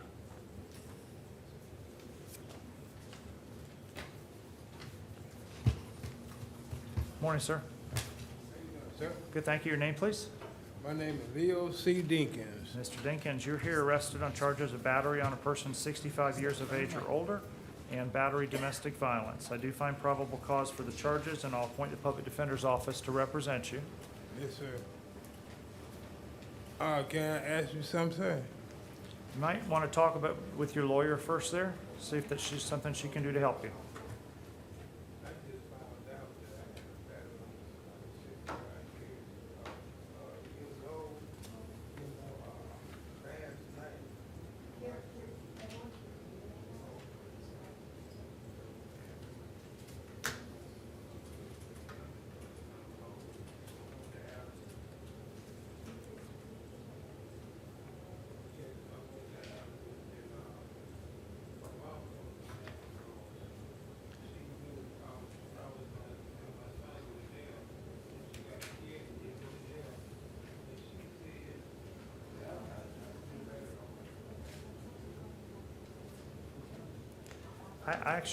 I'm sorry, I said I found probable cause, but I did have a concern. Is there a date of birth or somewhere here for the victim? Here it is. I found it, thank you. Okay, 73 years old, so yes. Yes, I'm ready to victim. Your Honor, Mr. Deakins wanted me to let you know that he's on dialysis and he wanted to be released on his own recognizant. That's the extent of what he told me. Okay. If he's on dialysis here in the jail, do they take him for dialysis treatments? They do it here, Your Honor. They do it here? Yes. Okay. Yes, but Your Honor, I have doctor's appointments. I was planning on moving Friday, and I have a problem with the back of my head. I got to see a doctor, and I have a doctor's appointment next week. Okay. Can I turn around and show you, sir? Sir, that's, okay, thank you. Yeah, I broke out with Benadryl, and I have doctor's appointments next week. I found me a new primary doctor.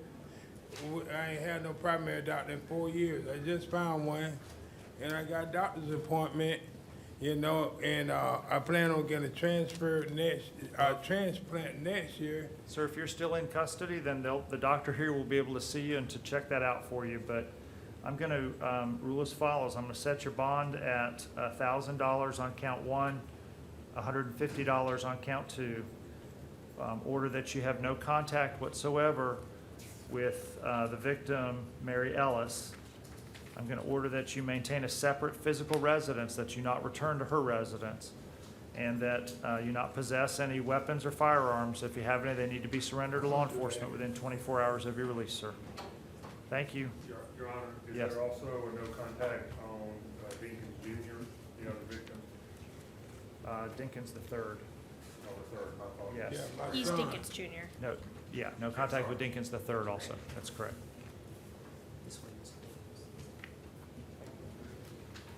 Good morning, sir. What's your name, please? Ochoa Rivera Jose. Sir, you're here arrested on charges of kidnapping, domestic violence. I do find probable cause for the charge. Ma'am, would you raise your right hand and face the clerk to be sworn? Do you swear to tell the truth, whole truth, and nothing but the truth, so help you God? Yes. Please state your name for the record. Alexandra Farias. All right, ma'am, can you tell me what your relationship is to Mr. Ochoa Rivera? He's my boyfriend and the father of my 2 daughters. Okay. And is there anything that you'd like me to know as I consider some conditions for his release? Well, we did have a bit of a argument, I guess you could say. We were coming back from a night out, and I guess he just had a little bit too much to drink. So, you know, when you have a little bit too much to drink, you just come out with things, the truth comes out. So I feel like we just, everything just came out of proportion, like everything was just everywhere. And I mean, I didn't mean for this to happen, or I know we weren't trying to make this a whole big, you know, problem. Are you afraid of him? No, I'm not. You want to have contact with him? I mean, he is the sole provider for me and my daughters. So, I mean, we just bought a house, and we were going for big things. Like we have the same goal, and I mean, he loves his daughters. We give them everything. So, like, I don't want anything to happen where we don't talk. We try to have a civil relationship. We do for the sake of the girls, but I'm not afraid of him. But I mean, like I said, like he takes care of us just like. Well, would it be best, ma'am, if he had a separate house for right now, a separate place to live until you all work through this? I've come to the conclusion where I would like to just step away, like because that's his house. The house is under his name, so, and all my daughters, all their stuff is there. So I'd rather just him have the house where the girls can stay, and I can separate myself, stay with my family. Okay, so you think right now it'd be a good idea if the two of you were separate? Yeah, correct. Yes. Okay, and just just temporary. We can then discuss everything later on. I mean, we have all our life to if we want to move forward. Can you text about the children? Do you think? I'm sorry. Can you make arrangements to text Oh with yeah, each of other course. about the children? Yes. Yeah. And you don't have to speak directly with him? I mean, we could. I mean, I have no problem. I mean, I don't have a problem with having no hostile contact, but But you think you're going to move out anyway? yeah, of course, yeah. Okay. As far as my daughters, like I want him to have them when he can. I got that, yeah. I just briefly Yep. inquire. How long have y'all lived together? Well, we've actually been together and lived together for 4.5 years. And has anything like this occurred in the past? It was my about maybe 3 years ago, before my daughters were born. I was arrested for domestic violence, but that was on my part. But other than that, nothing else. And how old are the 2 daughters that you have? My oldest daughter's gonna be 3 years old, and my youngest daughter's 7 months. Okay. And you said you do not fear for your safety? No, I do not. Okay. Okay, thank you. I don't have any questions. I was just going to ask, given the alleged victim's testimony, I would ask for no hostile contact. I can understand why the court would want to issue maintain separate residence. We ask that you set a reasonable bond. Your Honor, if I may, this is worrisome. I mean, she had to throw herself from a vehicle in order to escape here. I know that what she has testified to, they do have kids together. So if the court is inclined to do a no hostile contact, we would ask for maintain separate residence at the very bare minimum. Okay, all right. Sir, I'm going to set your bond at $750 and order that you all have no hostile contact. No hostile contact means no arguing, no threats, no raised voices, just calm communication. And that you each maintain separate physical residences. And then, sir, you're not permitted to have any firearms or weapons. If you have any, they must be surrendered to law enforcement within 24 hours of your release, okay? Yes, sir. All right.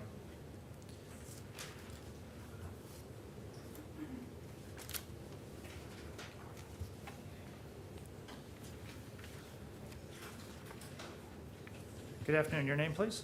Elena Nicole Chafin Smith.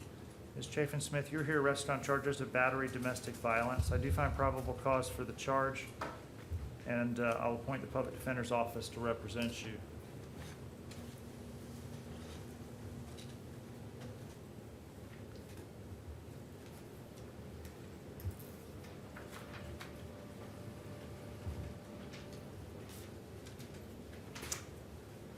Ma'am, it looks like you're in a pretrial intervention program for a drug offense. In Broward County, yes, sir. I plan on going right back there to take care of it. I have to.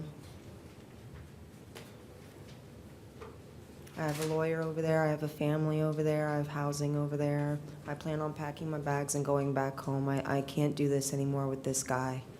He pushed me, slashed my car tire, and it's too much. Okay. I've been good for the last 10 years of my life. I just relapsed and I messed up. It's going to cause a problem for you down there with your PTI program, so you I need to do be understand. I'm going to go especially right back careful. there and handle it, Your Honor, I promise. I'm All not right. running. I'm going to go right back. I'm going to pack my things and go. Okay, all right, I'm going to set your bond at $500. Order Appreciate it, sir. no contact whatsoever with the victim. Order that you maintain a separate physical residence and you're not to return to his residence. If necessary, you can return one time to retrieve any personal belongings together with law enforcement. Not to possess any weapons or firearms. If you have any, they must be surrendered to law enforcement within 24 hours of your release.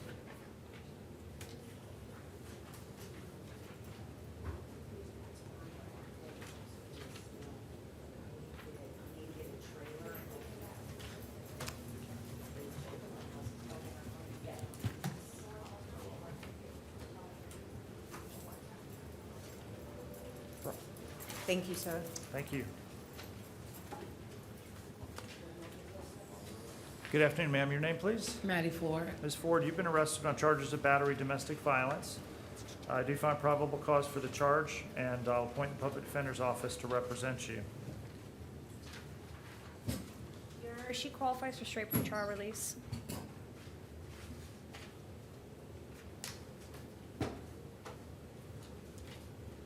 Does she scores high on the risk assessment?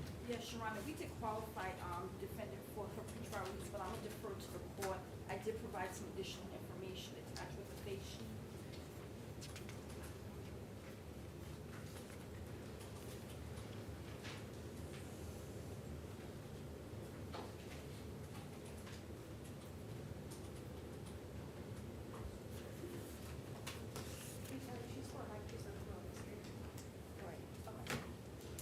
But I'll defer to the court.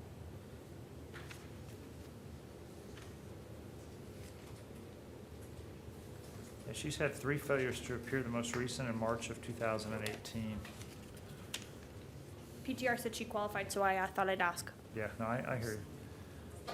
Anything else? They would object to PTR. Understood. Yeah, I think we're going to have to impose a bond. Ms. Ford, I think under these circumstances, I'm going to set your bond at $500. I'm going to order that plus pretrial release. Order that you have random alcohol testing at your expense and that you not consume any alcohol. And I'm going to order no contact whatsoever with the victim, no return to the victim's residence. You must maintain a separate physical residence, not to possess any weapons or firearms, and if you have any, they must be surrendered to law enforcement within 24 hours. Yes, sir. And thank you, ma'am. Thank you.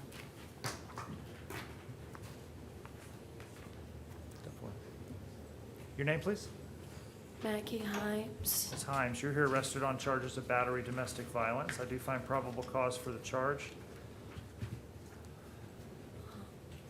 I'll appoint the Public Defender's Office to represent you. Going to set your bond at $500. Order no contact whatsoever with the victim, no return to the victim's residence. You must maintain a separate physical residence, and you're not to possess any firearms or weapons. If you have any, they must be surrendered to law enforcement within 24 hours.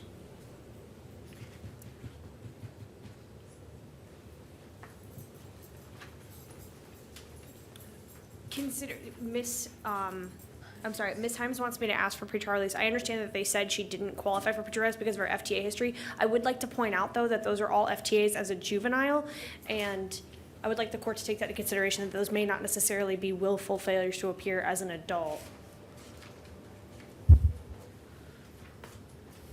That's an inference I'm making from the face sheet. Okay, Your Honor, we didn't qualify Ms. Hines due to the sixth failure to appear, no written contact information or alternate address, so that's why we disqualified. All right, I think the release conditions are appropriate at this point. Thank you, ma'am. I'll tell your attorney.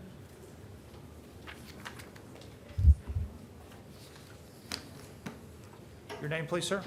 Jerome McNeil. Mr. McNeil, you're here arrested on charges of battery, domestic violence. I do find probable cause for the charge, and I'll appoint the public defender's office to represent you. Your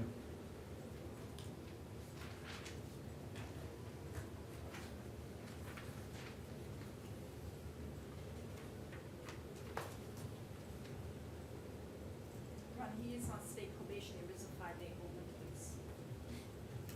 I'm sorry, the last thing you said? There is a 5-day holding place for probation. Okay.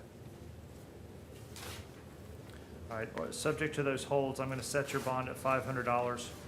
Order no contact whatsoever with the victim, no return to the victim's residence unless you need to retrieve any personal belongings. You can go one time together with law enforcement, but you must maintain a separate physical residence. And you're not to possess any weapons or firearms. If you have any, they must be surrendered to law enforcement within 24 hours. Thank you, sir.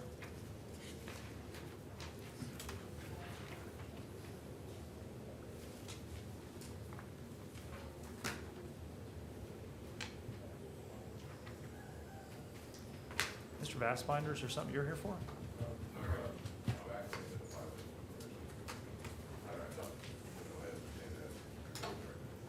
I'm happy to take it out of order if that would help you get on your way. What's the name of the? Jules?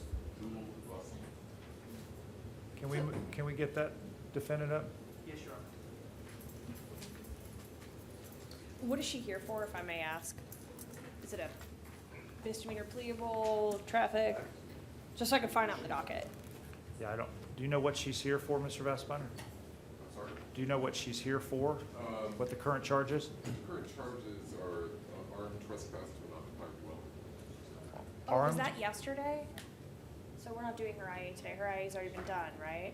I don't know. She's not on our docket. She's not on our docket today. Was that, I think we did. It sounds familiar.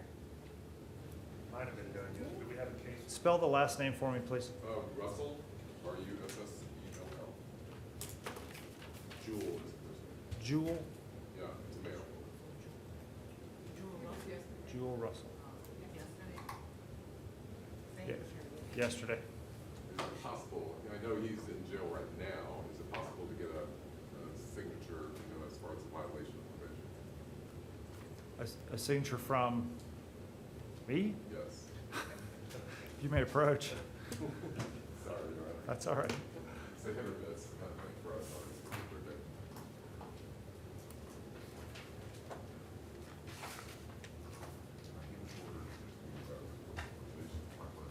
Sound familiar.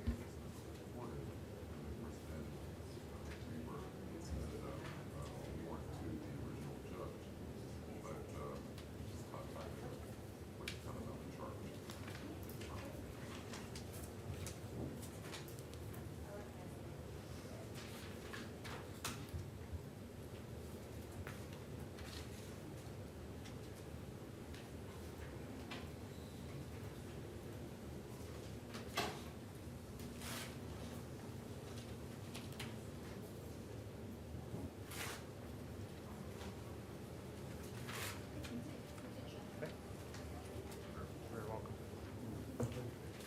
Good afternoon, sir. Can you tell me your name, please? Robert Miles. Thank you, Mr. Miles. You're here arrested on charges of assault, domestic violence. I do find probable cause for the charge. Sir, would you raise your right hand? Be sworn, please. You solemnly swear the testimony you're about to give in this case will be the truth, the whole truth, and nothing but the truth, so help you God. I do. State your name, please. Paul Miles, Mr. Miles, what's your relationship to Robert Miles? nephew. Okay. And as we talk about release conditions, is there something you'd like me to know? Yes, this has been an ongoing issue with harassment, playing music loud at all hours of the night, strobe lights into the windows, standing outside the window with a megaphone at 6 a.m. on a Sunday morning, threats to burn down the house, threats to have people rob us, threats to hit me in the head with a pipe. stating that he already hit somebody in the head with a pipe and gave him 13 staples, and I would get more. It's just been continual. So I assume you don't want any contact with it? No, sir. All right. Any further? Nothing further, Your Honor. I don't have any questions. Okay, thank you. All right, as I said, I found probable cause, appointed public defender, and I'm going to set the bond at $1,000 and order no contact whatsoever with the victims. Mr. Miles, what no contact means in this context is you can't set up speakers and try to aggravate him or communicate with him. You can't shoot lights across into his house. You can't set up strobe lights. You can't talk to him. You can't text him. You can't Facebook him. You can't communicate through other people to him. You just have to have zero, no contact, direct or indirect, all right? Yes, sir. All right. Not to possess any weapons or firearms. If you have any, they must be surrendered to law enforcement within 24 hours of your release. You must maintain a separate physical residence.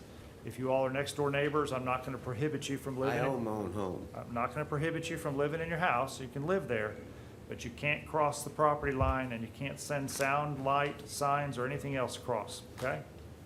All right, thank you. Thank you.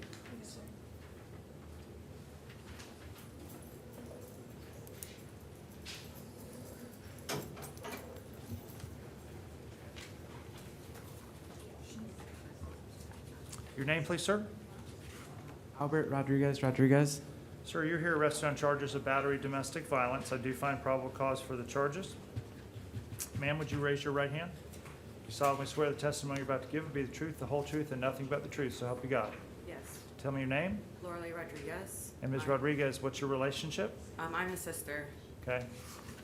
Is there something you'd like for me to know?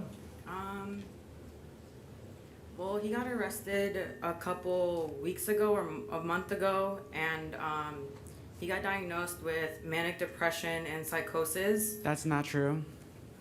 Just a second, sir. And it's been an ongoing episode. I honestly, just truthfully, like, I'm not scared of him. I want contact with him. I just want him to get better mentally for our family's sake and for his sake.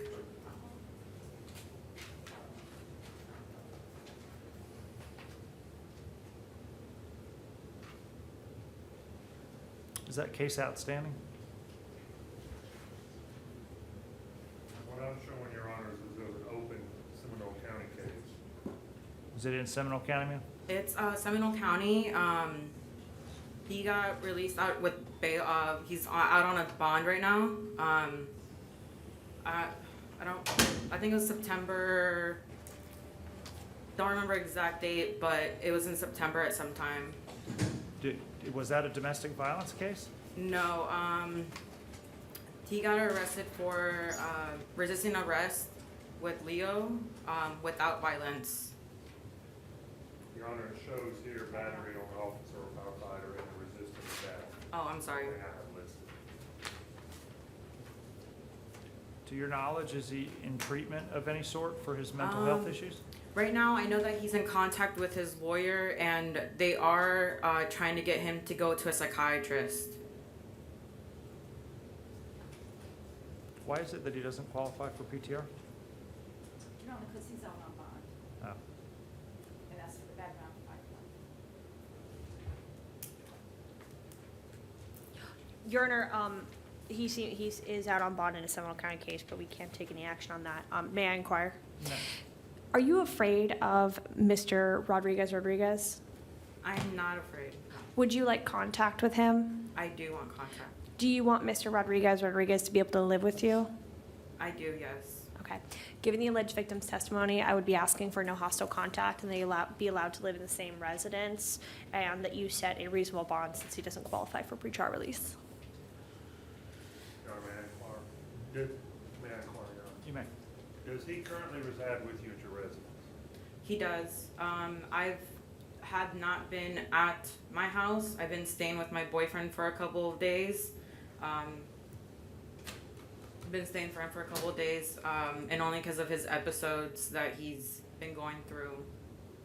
So you left the house because of the episodes that's been going on? Yes and no. It was just me honestly leaving to the house, like, moving out, kinda, but he also has his little episodes of, if I could explain a little bit, if it doesn't match his vibe, his good vibes that he has, I have a very, like, not a sad vibe, I guess, for him, but it's just something that we don't clash with his vibe, I guess, his whole psychosis that he's going through. So if it doesn't match with his mood, he instantly snaps, and it just doesn't get violent, but there are violent words thrown out. Does he have anywhere else to stay besides with you? No, like I said, I've removed myself from that situation. I'm letting him stay with my mother at the house. So your mother, so who else lives there at the house with you? It's my mother and my stepdad and my other brother. He is 21. But you have now moved out, you've left? Okay. But you do want to have contact? I do, of course, yes. Your Honor, given that, we would ask for no hostile contact, but we would ask to maintain separate residence since they're not living together currently. Mr. Can you inquire of your client whether he's engaged in a treatment at all, any mental health treatment?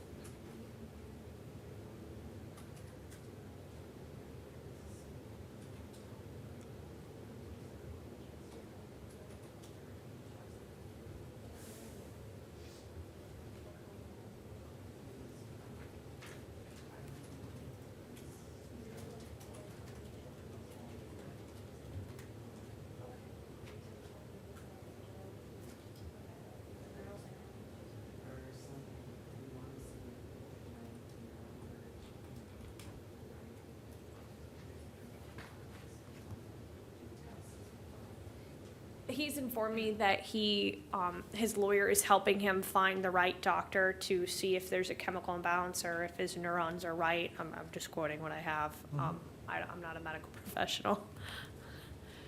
All right. Sir, I don't know what's going on with your health or mental health or other issues, but people are worried about you. Your sister is concerned about you. I'm going to give you a reasonable bond, and I'm trusting that you'll get out, but I'm going to order that you follow up with any mental health providers that you're currently seeing. Well, right now, if you mind if I interject, I'm currently seeing a therapist right now. His name is Rafa Garcia. His place of practice is in Windermere. I went to him I think last week, and I was supposed to have another session this week, but I canceled due to the fact that my lawyer wanted me to see a therapist or a psychiatrist to do actual testing. Is this hang on. Is this the lawyer from your Seminole County case? Yes. Okay. We don't want you to say too much here, and I appreciate you offering that, but here's what needs to happen, I think. I'm actually going to RR him. Okay. But on the condition. What is RR? It means you don't have to pay a bond release on your own recognizance. Yep, you're just going to be released. However, you are required to see the therapist and any other doctors that are recommended for you to be seen by the therapist or by your counsel. Yes, sir. Okay? Yes, sir. You must follow up on that treatment. If you don't, then you understand you can be brought back in and held here, and maybe at no bond or at some reasonable bond. So Could I interject with some? It's not necessary. It's important that you follow through on treatment. And Ms. Lorley, you're going to have to help him with that. I mean, he needs help. Of course, it's a whole family thing right now. I'm also going to order no hostile contact between the two of them. That means no arguing, fighting. You don't lay your hands on her at all under any circumstances. Keep it low key. All right? Thank you so much. Okay, and I'll order that that you all maintain separate residences right now. So if you're going to live with your mom, then you just need to be somewhere else, please. Of course. All right. Thank you. Very good. Thank you. Means you're not paying bond, you're gonna get released. Today? Yes.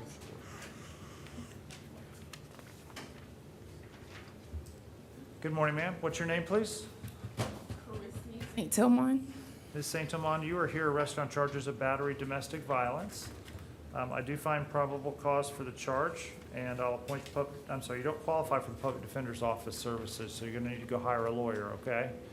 Sir, would you raise your right hand, face the clerk to be sworn, Do please? you swear to tell the truth, the whole truth, and nothing but the truth, so help you God? I do. Thanks. State your name for the record. Malik Williams. Thanks, sir. What is your relationship? That's my girlfriend. Okay. And is there some information you want me to know? I do want contact. I'm not in fear of my life. It was just, there was no drugs or any weapons involved. It was just a bad argument. Has this happened before? No.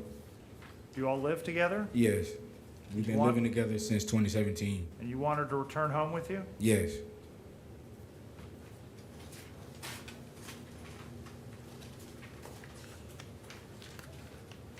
Any follow-up?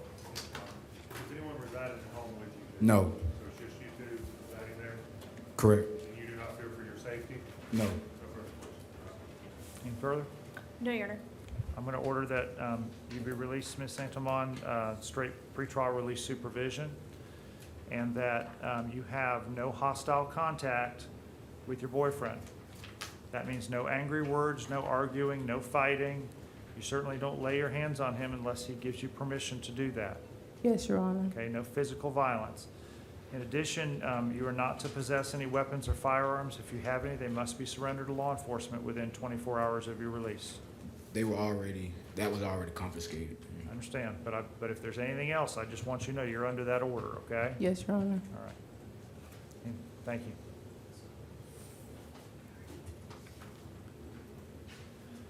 Good morning. Your name, please? Tia Samson. Ms. Samson, you're here arrested on charges of battery, domestic violence. I do find probable cause for the charge, and I'll appoint the Public Defender's Office to represent you. Sir, raise your right hand. Do you swear to tell the truth, the whole truth, and nothing but the truth, so help you God? Yes, I do. Please state your name for the record. Jason Sampson. Mr. Sampson, what's your relationship? She's my wife, Your Honor. Okay. And you all are from Canada, is that right? Yes, Your Honor. Just down here visiting? Yeah, we were at Disneyland. Okay. Is there anything that you'd like to tell me as I consider what the release conditions for your wife should be? Your Honor, I do not fear my wife. I did want contact with her. I wanted to be able to come back. I do believe this was a misunderstanding. We did not call police. It was a verbal argument. We got into a little scuffle over the phone.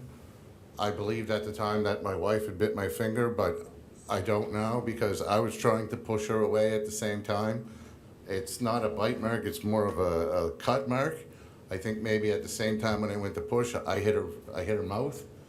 As far as the violence goes, I don't think it was anything more than a verbal argument, and then her taking my phone and me trying to grab it back.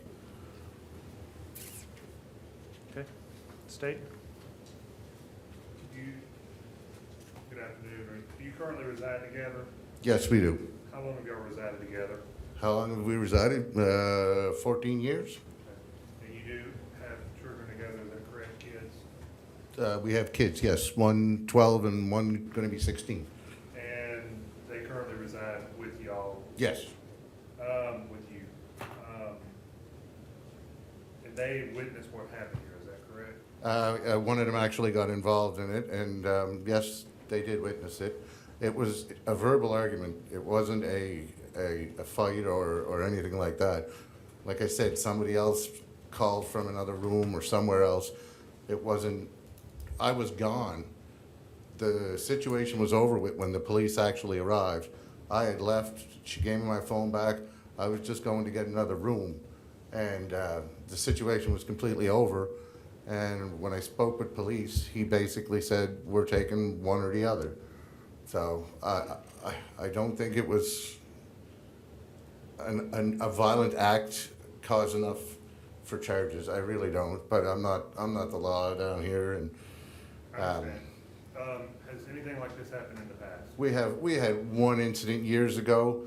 Nobody was drinking. It was just an argument that ended up in all the charges were dropped. There's no criminal record against us, either one of us. It was just a disagreement.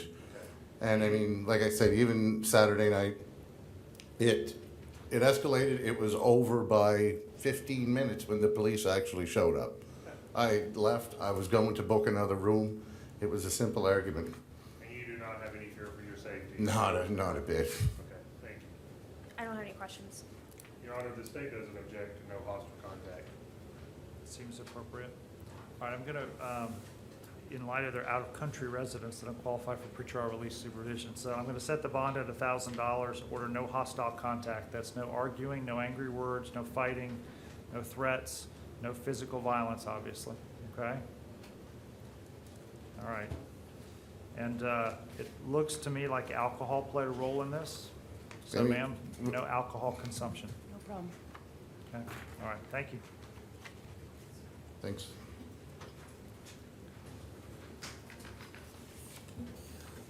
Coming.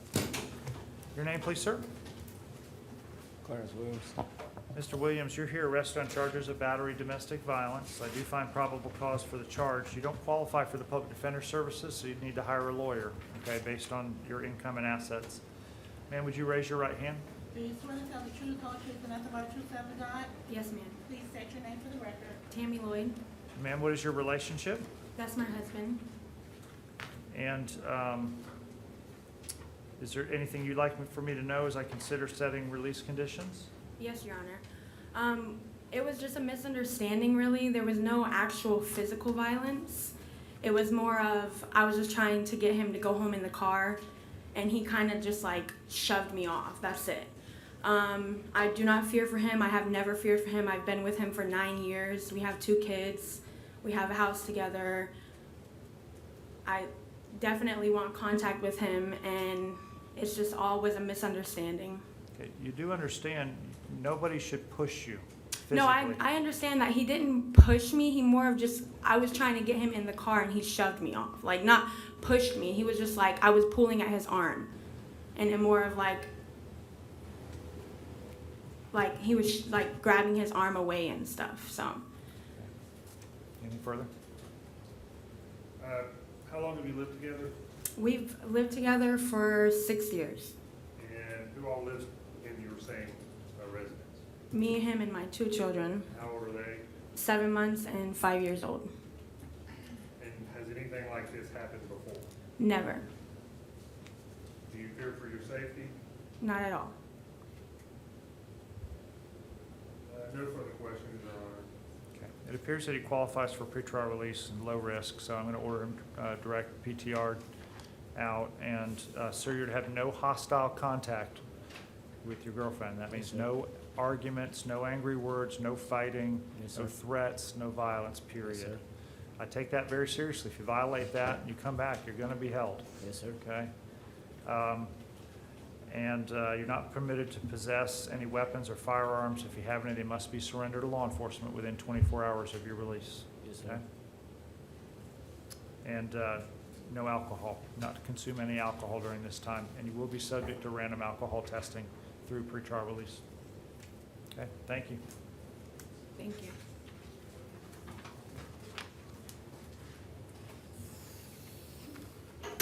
Your name, please, sir? Edward Ambrose.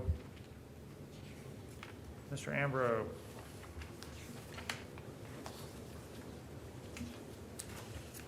You were here arrested on a charge of possession of cocaine. I do find probable cause for the charge, and I will appoint the public defender's office to represent you.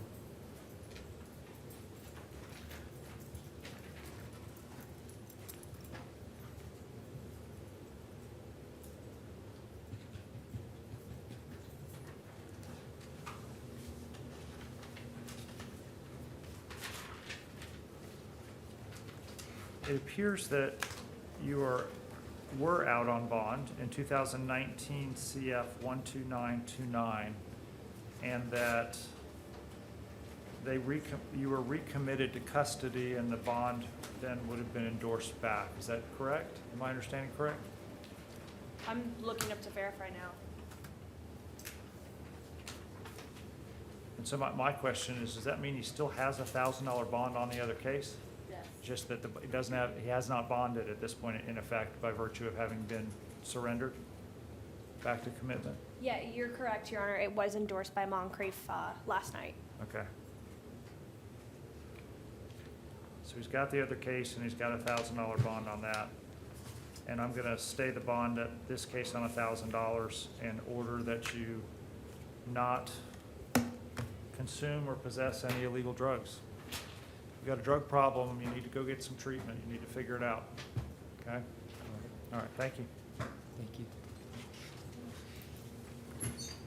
Your name, please, sir? Bergmann. Mr. Bergmann, you're here arrested on a charge of trafficking in fentanyl, 4 grams or more. I do find probable cause for the charge. I'll appoint the Public Defender's Office to represent you.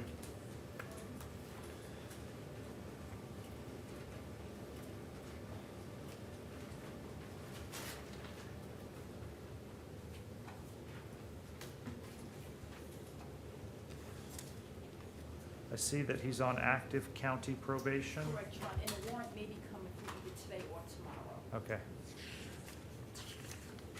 All right, I'll stay the bond at $200,000, or that you not possess or consume any illegal drugs. Thank you. Your name, please, sir? Calvin Horton. Marcus Delgado bonded, Your Honor. How about Edward Fletcher? He's in the hospital. Okay, let's reset Mr. Fletcher for tomorrow. Next, I had Mr. Horton. Mr. Horton, you're here arrested on charges of possession of cocaine, possession of methamphetamine, and possession of drug paraphernalia. I do find probable cause for the charges, and I'll appoint the Public Defender's Office to represent you.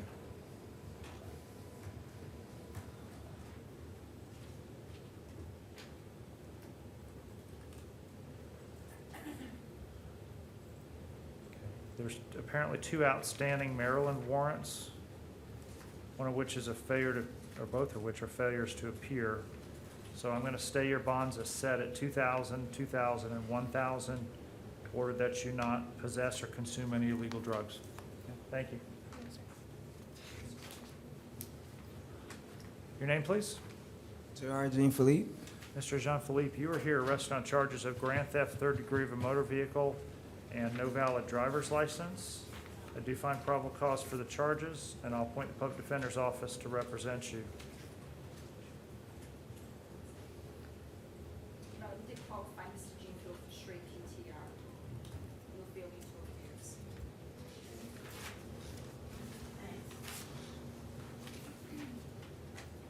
Zero history? Correct, Your Honor. We had this one, she had something back, where he wasn't convicted for resisting, but that's okay. All right, sir.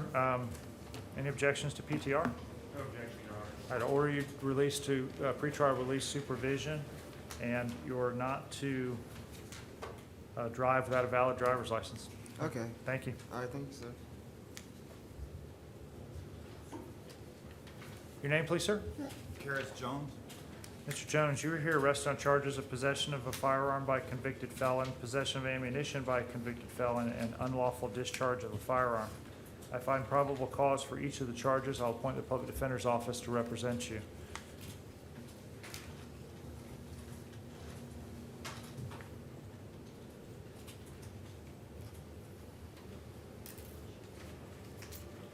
I'm going to set your bonds at $4,000, $5,000, and $4,000 on each of the counts, in order that you not possess any firearms. Thank you. Yes, sir.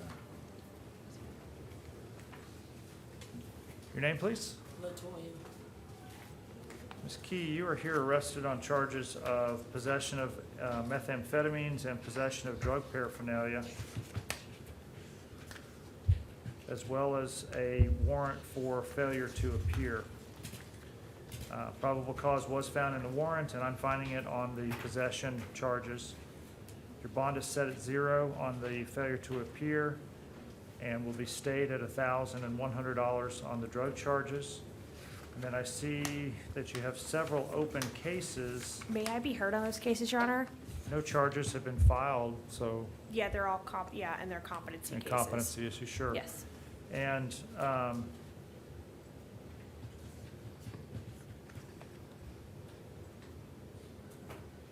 she has one case, or it's her failure to appear, the bond is set at 0 or mental health PTR. Or PTR if she doesn't qualify for mental health PTR. So those bonds would all be stayed as set. Right. So it's 0/mental health PTR/PTR. I don't understand the 0. Usually, I've seen county judges, they'll issue those warrants, and if they qualify, they're given PTR, mental health PTR. Right, it's the same. So if she Yeah. qualifies, in this case, it's set just mental health PTR, but the concern was she wouldn't qualify. Yeah, I don't think she would with these cases. Right. Your Honor, yeah, we met with mental specialist, Ms. Burns Dove. She did come to us specifically this morning and said she didn't meet the criteria. She does So, not? Correct, so we did release the detainee for mental PTR. Okay. So she's not gonna, apparently doesn't qualify for mental health PTR, so, I figured not. so it's 0 or PTR, right? Well, I'm sorry, So, but does she qualify for PTR? she doesn't qualify for So PTR. then it's 0. So it's 0. Okay, I'll tell the attorney on the case to figure that out. I know, we just need to get a motion filed probably and address it. Thank you. No bond, because she doesn't qualify. Right, so you can we just keep it fairly to here at this 0 bond, delete the PTR and mental health. Just delete the mental health PTR and delete the PTR, so it's 0. It's just 0. You got it. No action on the out on bond cases? No Judge? action. Okay. She's not out on bond, they're just open cases. Comments. Right. Good morning, sir. Your name, please? John King. Mr. King, you're here arrested on 2 warrants for your failure to appear, or a warrant for 2 counts of failure to appear.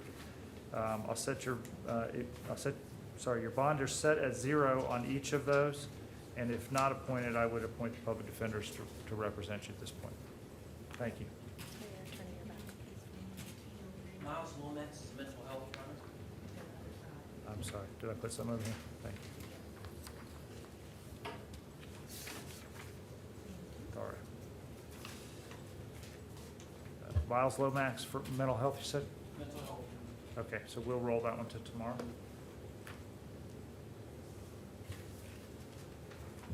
Your name, please, sir? Igor Lucas. Mr. Lucas, you are here arrested on charges of possession of a controlled substance.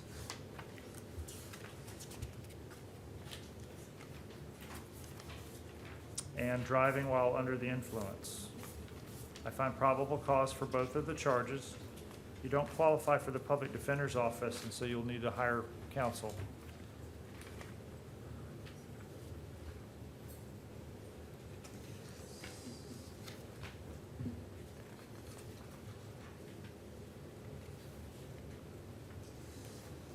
I don't see a face sheet I have one if you'd like for to Mr. look at it. Lucas. I don't know why you was. It's possible I misplaced it. I'm not blaming anybody. There's so much paper flying around here. Thank you, counsel. Thank you.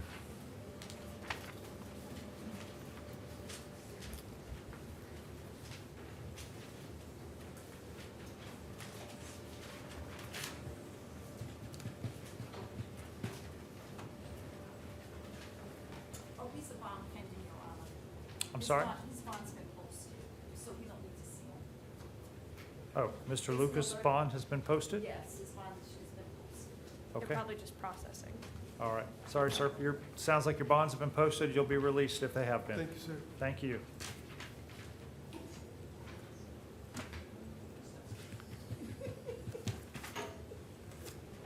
Thank you. Your name, please, sir. Jose Mejias. Thank you, Mr. Mejias. You're here arrested on charges of trafficking in MDMA, greater than 10, less than 200 grams, possession of drug paraphernalia, possession of cannabis greater than 20 grams, possession of alprazolam with intent to sell, possession of methamphetamines, and possession of cannabis with intent to sell or deliver. The court finds probable cause for each of the charges, and I'll appoint the public defender's office to represent you.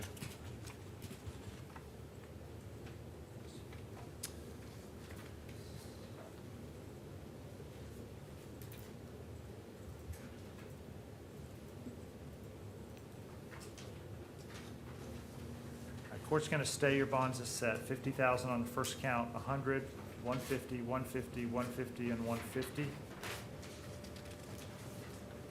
In order that you not possess or consume any illegal drugs. Okay, thank you. Welcome. Yes, sir. Your name, please, sir? James Edward Miller Jr.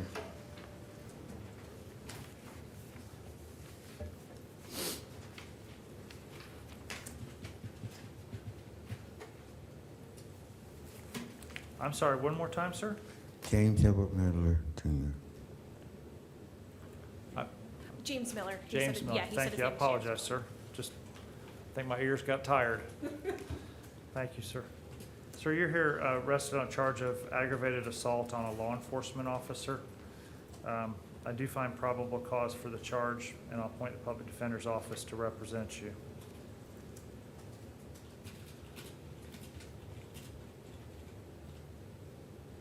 All right, in light of the history and risk scores, I'll stay your bond at $5,000. That's it. Thank you, sir. Your name, please, sir? Paul O'Brien. Mr. O'Brien, you're here arrested on charges of possession of heroin, possession of fentanyl, possession of a controlled substance, and possession of drug paraphernalia. I do find probable cause for the charges. I'll appoint the public defender's office to represent you.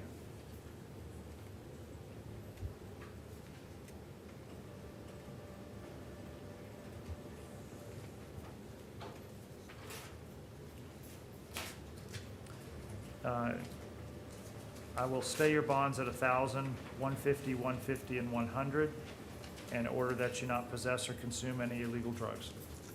Sir, if you have a drug problem, go get it taken care of. Court will help you. Okay? Now's the time. Sir, your name, please? Julian Javier Ortiz. Mr. Ortiz, you're here arrested on charges of driving while your license revoked as a habitual offender, possession of cannabis less than 20 grams, and possession of drug paraphernalia. I do find probable cause for the charges, and I'll appoint the public defender's office to represent you. I will stay your bonds as set in each of those counts, 2,500, 100, and 100. I see also that you are out on bond in case number 2019 CF 4815. In which case I'll revoke and discharge your bond, set your bond at 0. Thank you, sir. Thank you.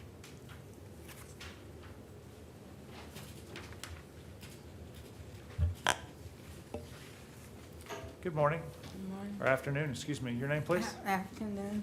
Carmen, guys. Ms. Geis, you were here arrested on charges of camping and alcoholic beverages open container violation. Both city ordinance violations. Is there also, and there's also, sorry, a warrant for your failure to appear in a misdemeanor case that's pending as well. No point in resolving the other cases, I guess, in light of the, Excuse me, what did you say, Your Honor? I assume there's no point in trying to resolve the other cases in light of the, Listed as an option, yeah. Okay. Ma'am, I'm going to stay the bonds at $2,000 on the failure to appear, $250 and $100 on the camping and alcoholic and open containers. Thank you, ma'am.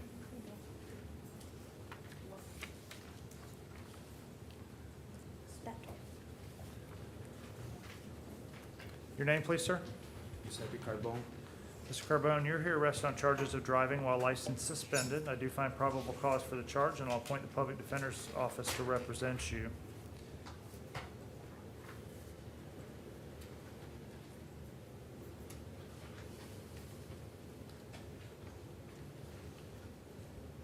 Looks like you have several open cases and one recent failure to appear, so I'll stay the bond at $500 on this charge in order that you not drive without a valid driver's license.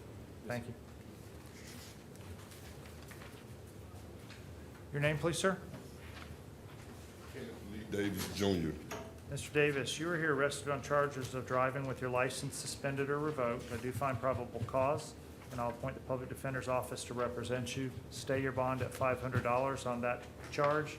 And I see that you're out on bond in 2019 CF 5607. I'll revoke and discharge your bond in that case and set bond at 0. Thank you, sir.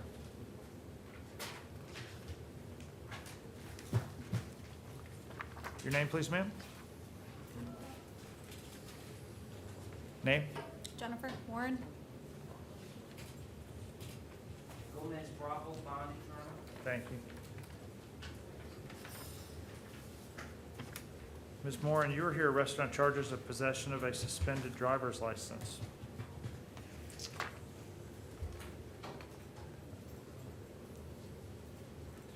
What is someone to do with a driver's license that has been suspended?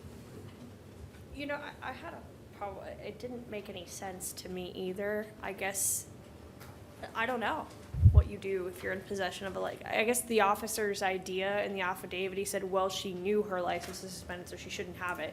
To be honest, I've never seen this charge before. Any experience with this charge? No experience with the charge. I did look up the charge, the statute, and it is unlawful to display, cause or permit to be displayed a suspended license. I've never seen this charge before. It also has resisting, but then you get into some issues there with. Wouldn't it just be driving on a suspended license? Wouldn't that be the charge? But she wasn't driving. It was Well- only presented for identification's sake. Yeah. He says, who are you? Do you have a license? And apparently just a short time earlier, I mean, she says she had knowledge it was suspended, or that's what it says here. Yeah. It just seems nonsensical to me. I guess, are you supposed to turn it into the DMV and get an ID card? Is that what they want you to do? I just don't know. But from the time that you learned of that until you go to turn it in, you were in possession of it. Right. But it looks like it's to display, cause or permit to be displayed, so I guess the fact that she displays it, Okay, here's what we're gonna do. I'm gonna find probable cause for the charge. I think it is a valid offense, but I'm gonna order to be released on pretrial release supervision. okay. A straight PTR. Ma'am, if what I've read is true, there's no excuse for that, for resisting. I'm not saying you did, but I'm just saying if what I read is true. But I think under these circumstances, I'd rather get you back to, do you work? Yes. Yeah, what sort of work do you do? I'm a nurse at Osceola Regional Medical Center. Oh, my goodness, ma'am. This is a terrible place to be. Go back to work, okay? And go get this mess straightened out. All right. Straight pretrial release. Thank you. She had write her phone number on a piece of paper. Oh, you want, oh, her phone number. I'm sorry, I was like, wait, I don't understand what this says.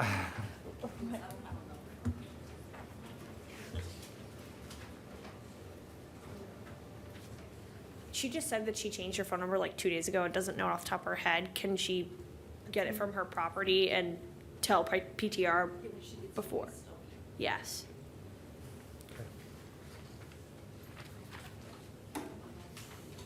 Your name, please, sir. That is Nobles. Thank you. Mr. Nobles, you're here arrested on charge of no valid driver's license. But you were driving with no valid driver's license. Can't do that. I do find probable cause for the charge. I'll appoint the public defender's office to represent you. This bond just posted, Your Honor. His bond was just posted? Yes. Okay, apparently your bond's been posted. Good luck to you, sir. But he is on probation, there's no hold, I'm not going to address that. I don't have any details. So. Your name, please, sir? Alexander Jake Lopez.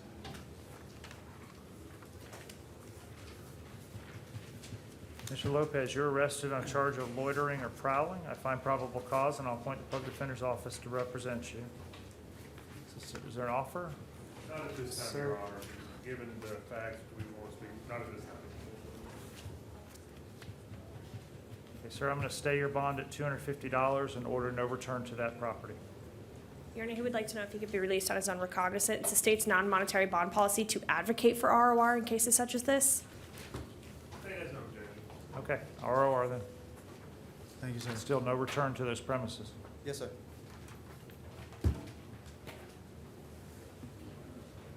Okay, Jack Hoffman He bonded, Your Honor. and William Jackson. He bonded, Your Honor. Thank you.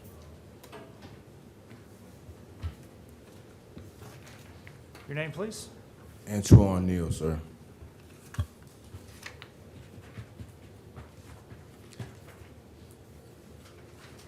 Mr. Neal, you are here arrested on charges of possession of drug paraphernalia and littering. I find probable cause for the charges, and I'll appoint the public defender's office to represent you. Is there an offer? Yeah, the offer, Your Honor, would be adjudicate guilty to both charges, credit time served. He would like to accept the state's offer. Okay.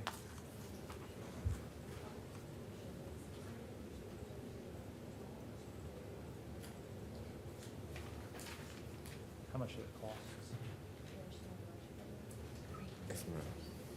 And court costs as that. And obviously that includes court costs, counsel. Yes.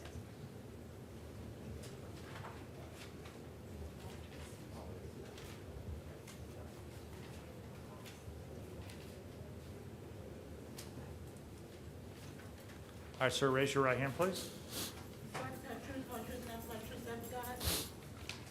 Swear to tell the truth, the whole truth, nothing but the truth, so help you God. Yes, Your Honor. All right, tell me your name again, please. Antoine Bernard O'Neill, sir. And Mr. Neal, do you read, write, and understand the English language? Yes, sir. Under the influence of any drugs, alcohol, or other intoxicants? No, sir. Did you read and understand and sign this form that you've given to me? Yes, Your Honor. And do you understand the rights that you're giving up by entering into the plea agreement today? Yes, Your Honor. And you understand that the offer that's being made for the two charges is an adjudication of guilt, credit for time served, and court costs of $323? Yes, Judge. You wish to accept that offer? Yes, Your Honor. You're doing so freely and voluntarily? Yes, Your Honor. All right, very good. I'll accept your plea, find it's knowing, intelligently, and voluntarily made, and we'll sentence you consistent with the plea agreement to an adjudication of guilt, credit for time served, and costs of $323. Do you have a job currently, sir? I'll get SSI, sir. I beg your pardon? I get SSI. Okay. Are you able to make some payments Yes, for sir. those court costs? How much can you afford to pay on a monthly basis? 50. $50? Yeah. All right. I'd take 40. Yeah, sir. Be better with 40?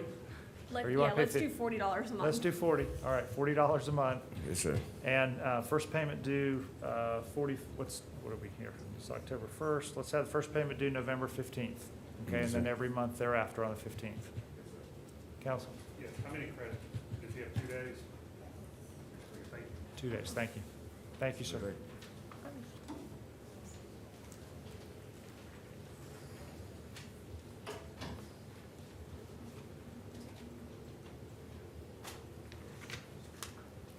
Your name, please, sir? Ramzaire Taylor. Sir, you are here arrested on charges of trespass on property after warning and assault. I do find probable cause for the charges, and I'll appoint the public defender's office to represent you.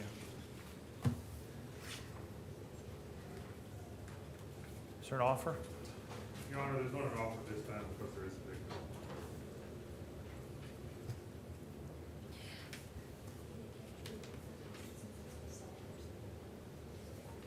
Okay. All right, I'll stay the bonds as set. The bonds will be as follows: $250 on the trespass, $250 on the assault, no return to the 7-Eleven, and no contact with the victim.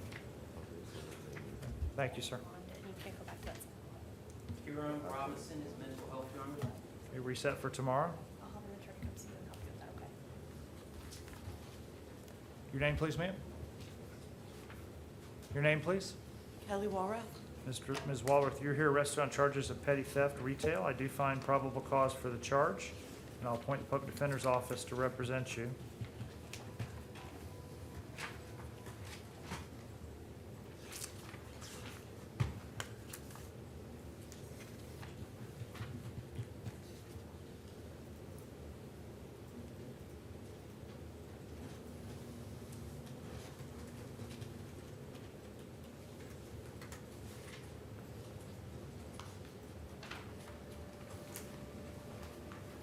I'm going to stay your bond at $250, order no return to the Walmart.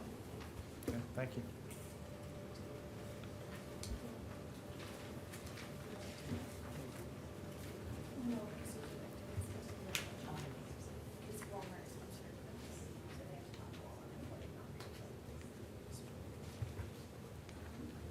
Good afternoon, sir. Your name, please?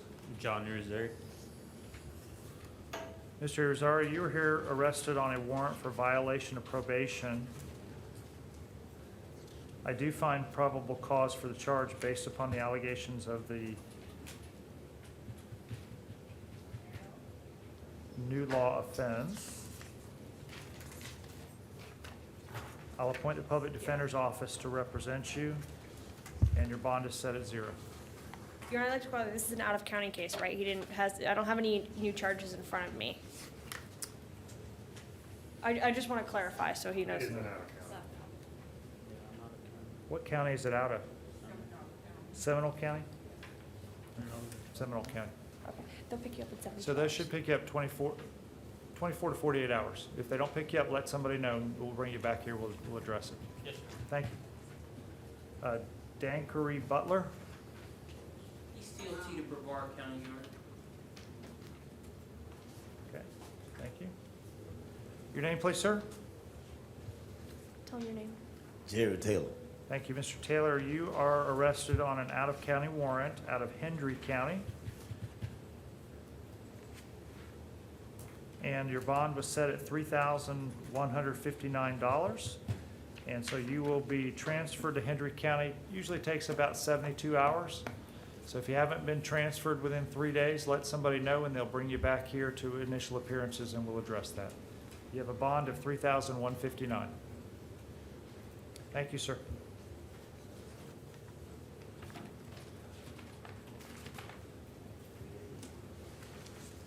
Good afternoon. Your name, please, sir?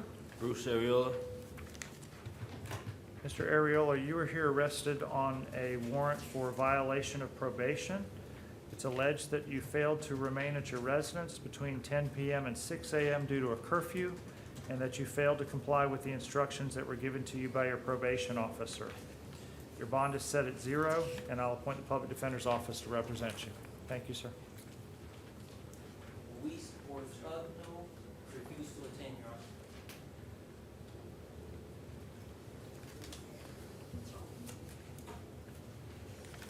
I'll find a waiver of his right at this point. This is the second non-appearance. He has 2 charges for battery on a Leo and resisting an officer with violence. I'll stay the bonds on both at $2,500 and $150. And I'll appoint the public defender's office. Yes, thank you. Your name, please, ma'am? Elida Bowden, sir. Ms. Bowden, you were here arrested on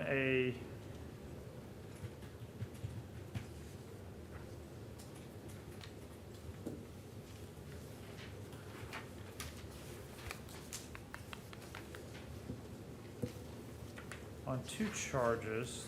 First is a charge of battery, for which I find probable cause and will appoint the public defender's office. Second, for an on-view violation of probation, which I will also find probable cause due to the new law violation. I'll appoint the public defender's office on both counts.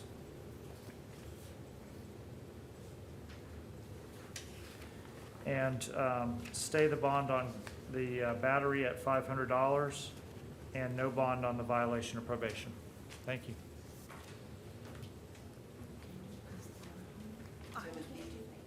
Timothy McNeil on it, Your Honor. Thank you. Good afternoon. Your name, please? Robin Nuzzies. Sir, you were here arrested on a warrant for violation of probation. Wasn't a warrant. I'm sorry, not a warrant. You're here arrested for a violation of probation arising out of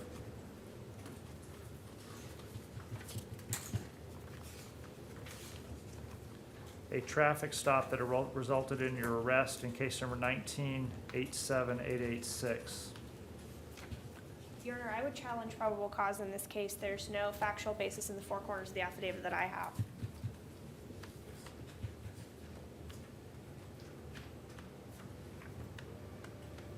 State?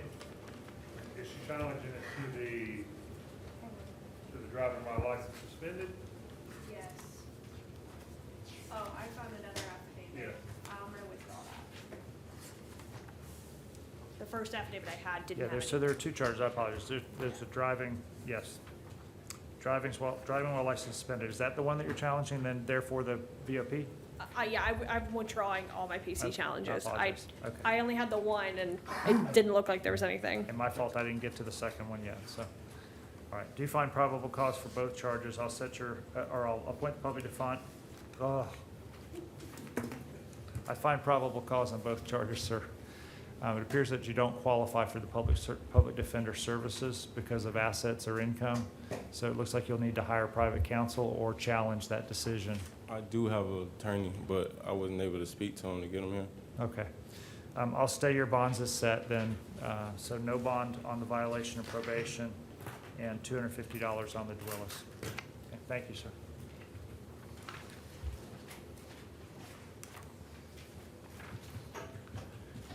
Good afternoon, sir. Your name, please? Robert Nielsen, sir. I did have a probable cause challenge in this case. There's no factual basis in the four corners of the affidavit. It just tracks the language of the statute.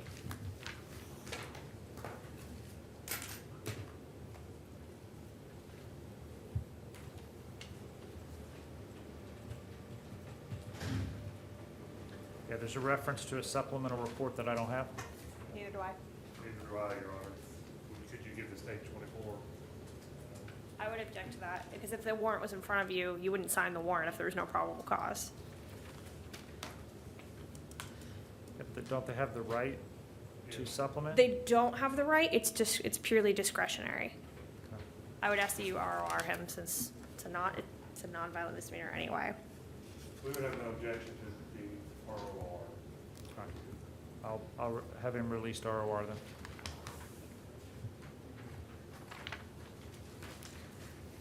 John Billheimer? East Hospital, Your Honor. We'd ask to reset that within 24 hours of his release. Reset that tomorrow as well.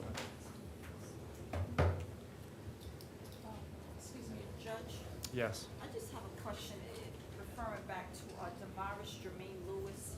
He was out on bond on felony cases. I'm sorry, maybe I was misled. I thought he was revoked, but I was told that he was no action on one of the cases because it was ROR.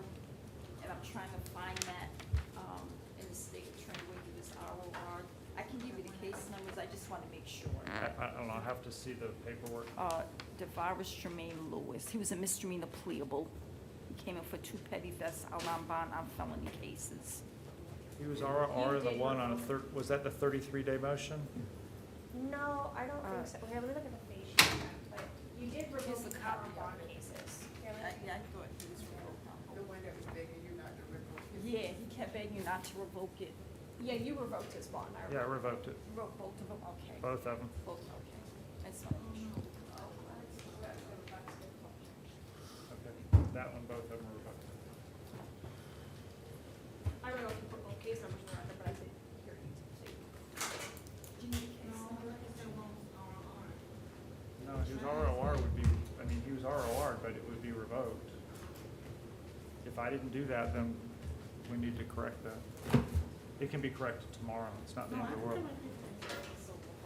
Yes.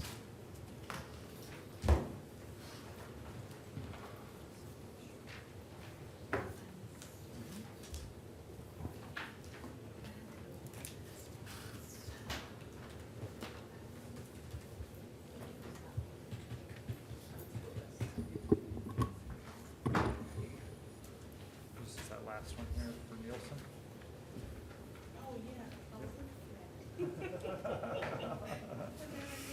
That's all right, I forgot I had it. All right, it was a pleasure to work with both of you today. Thank you.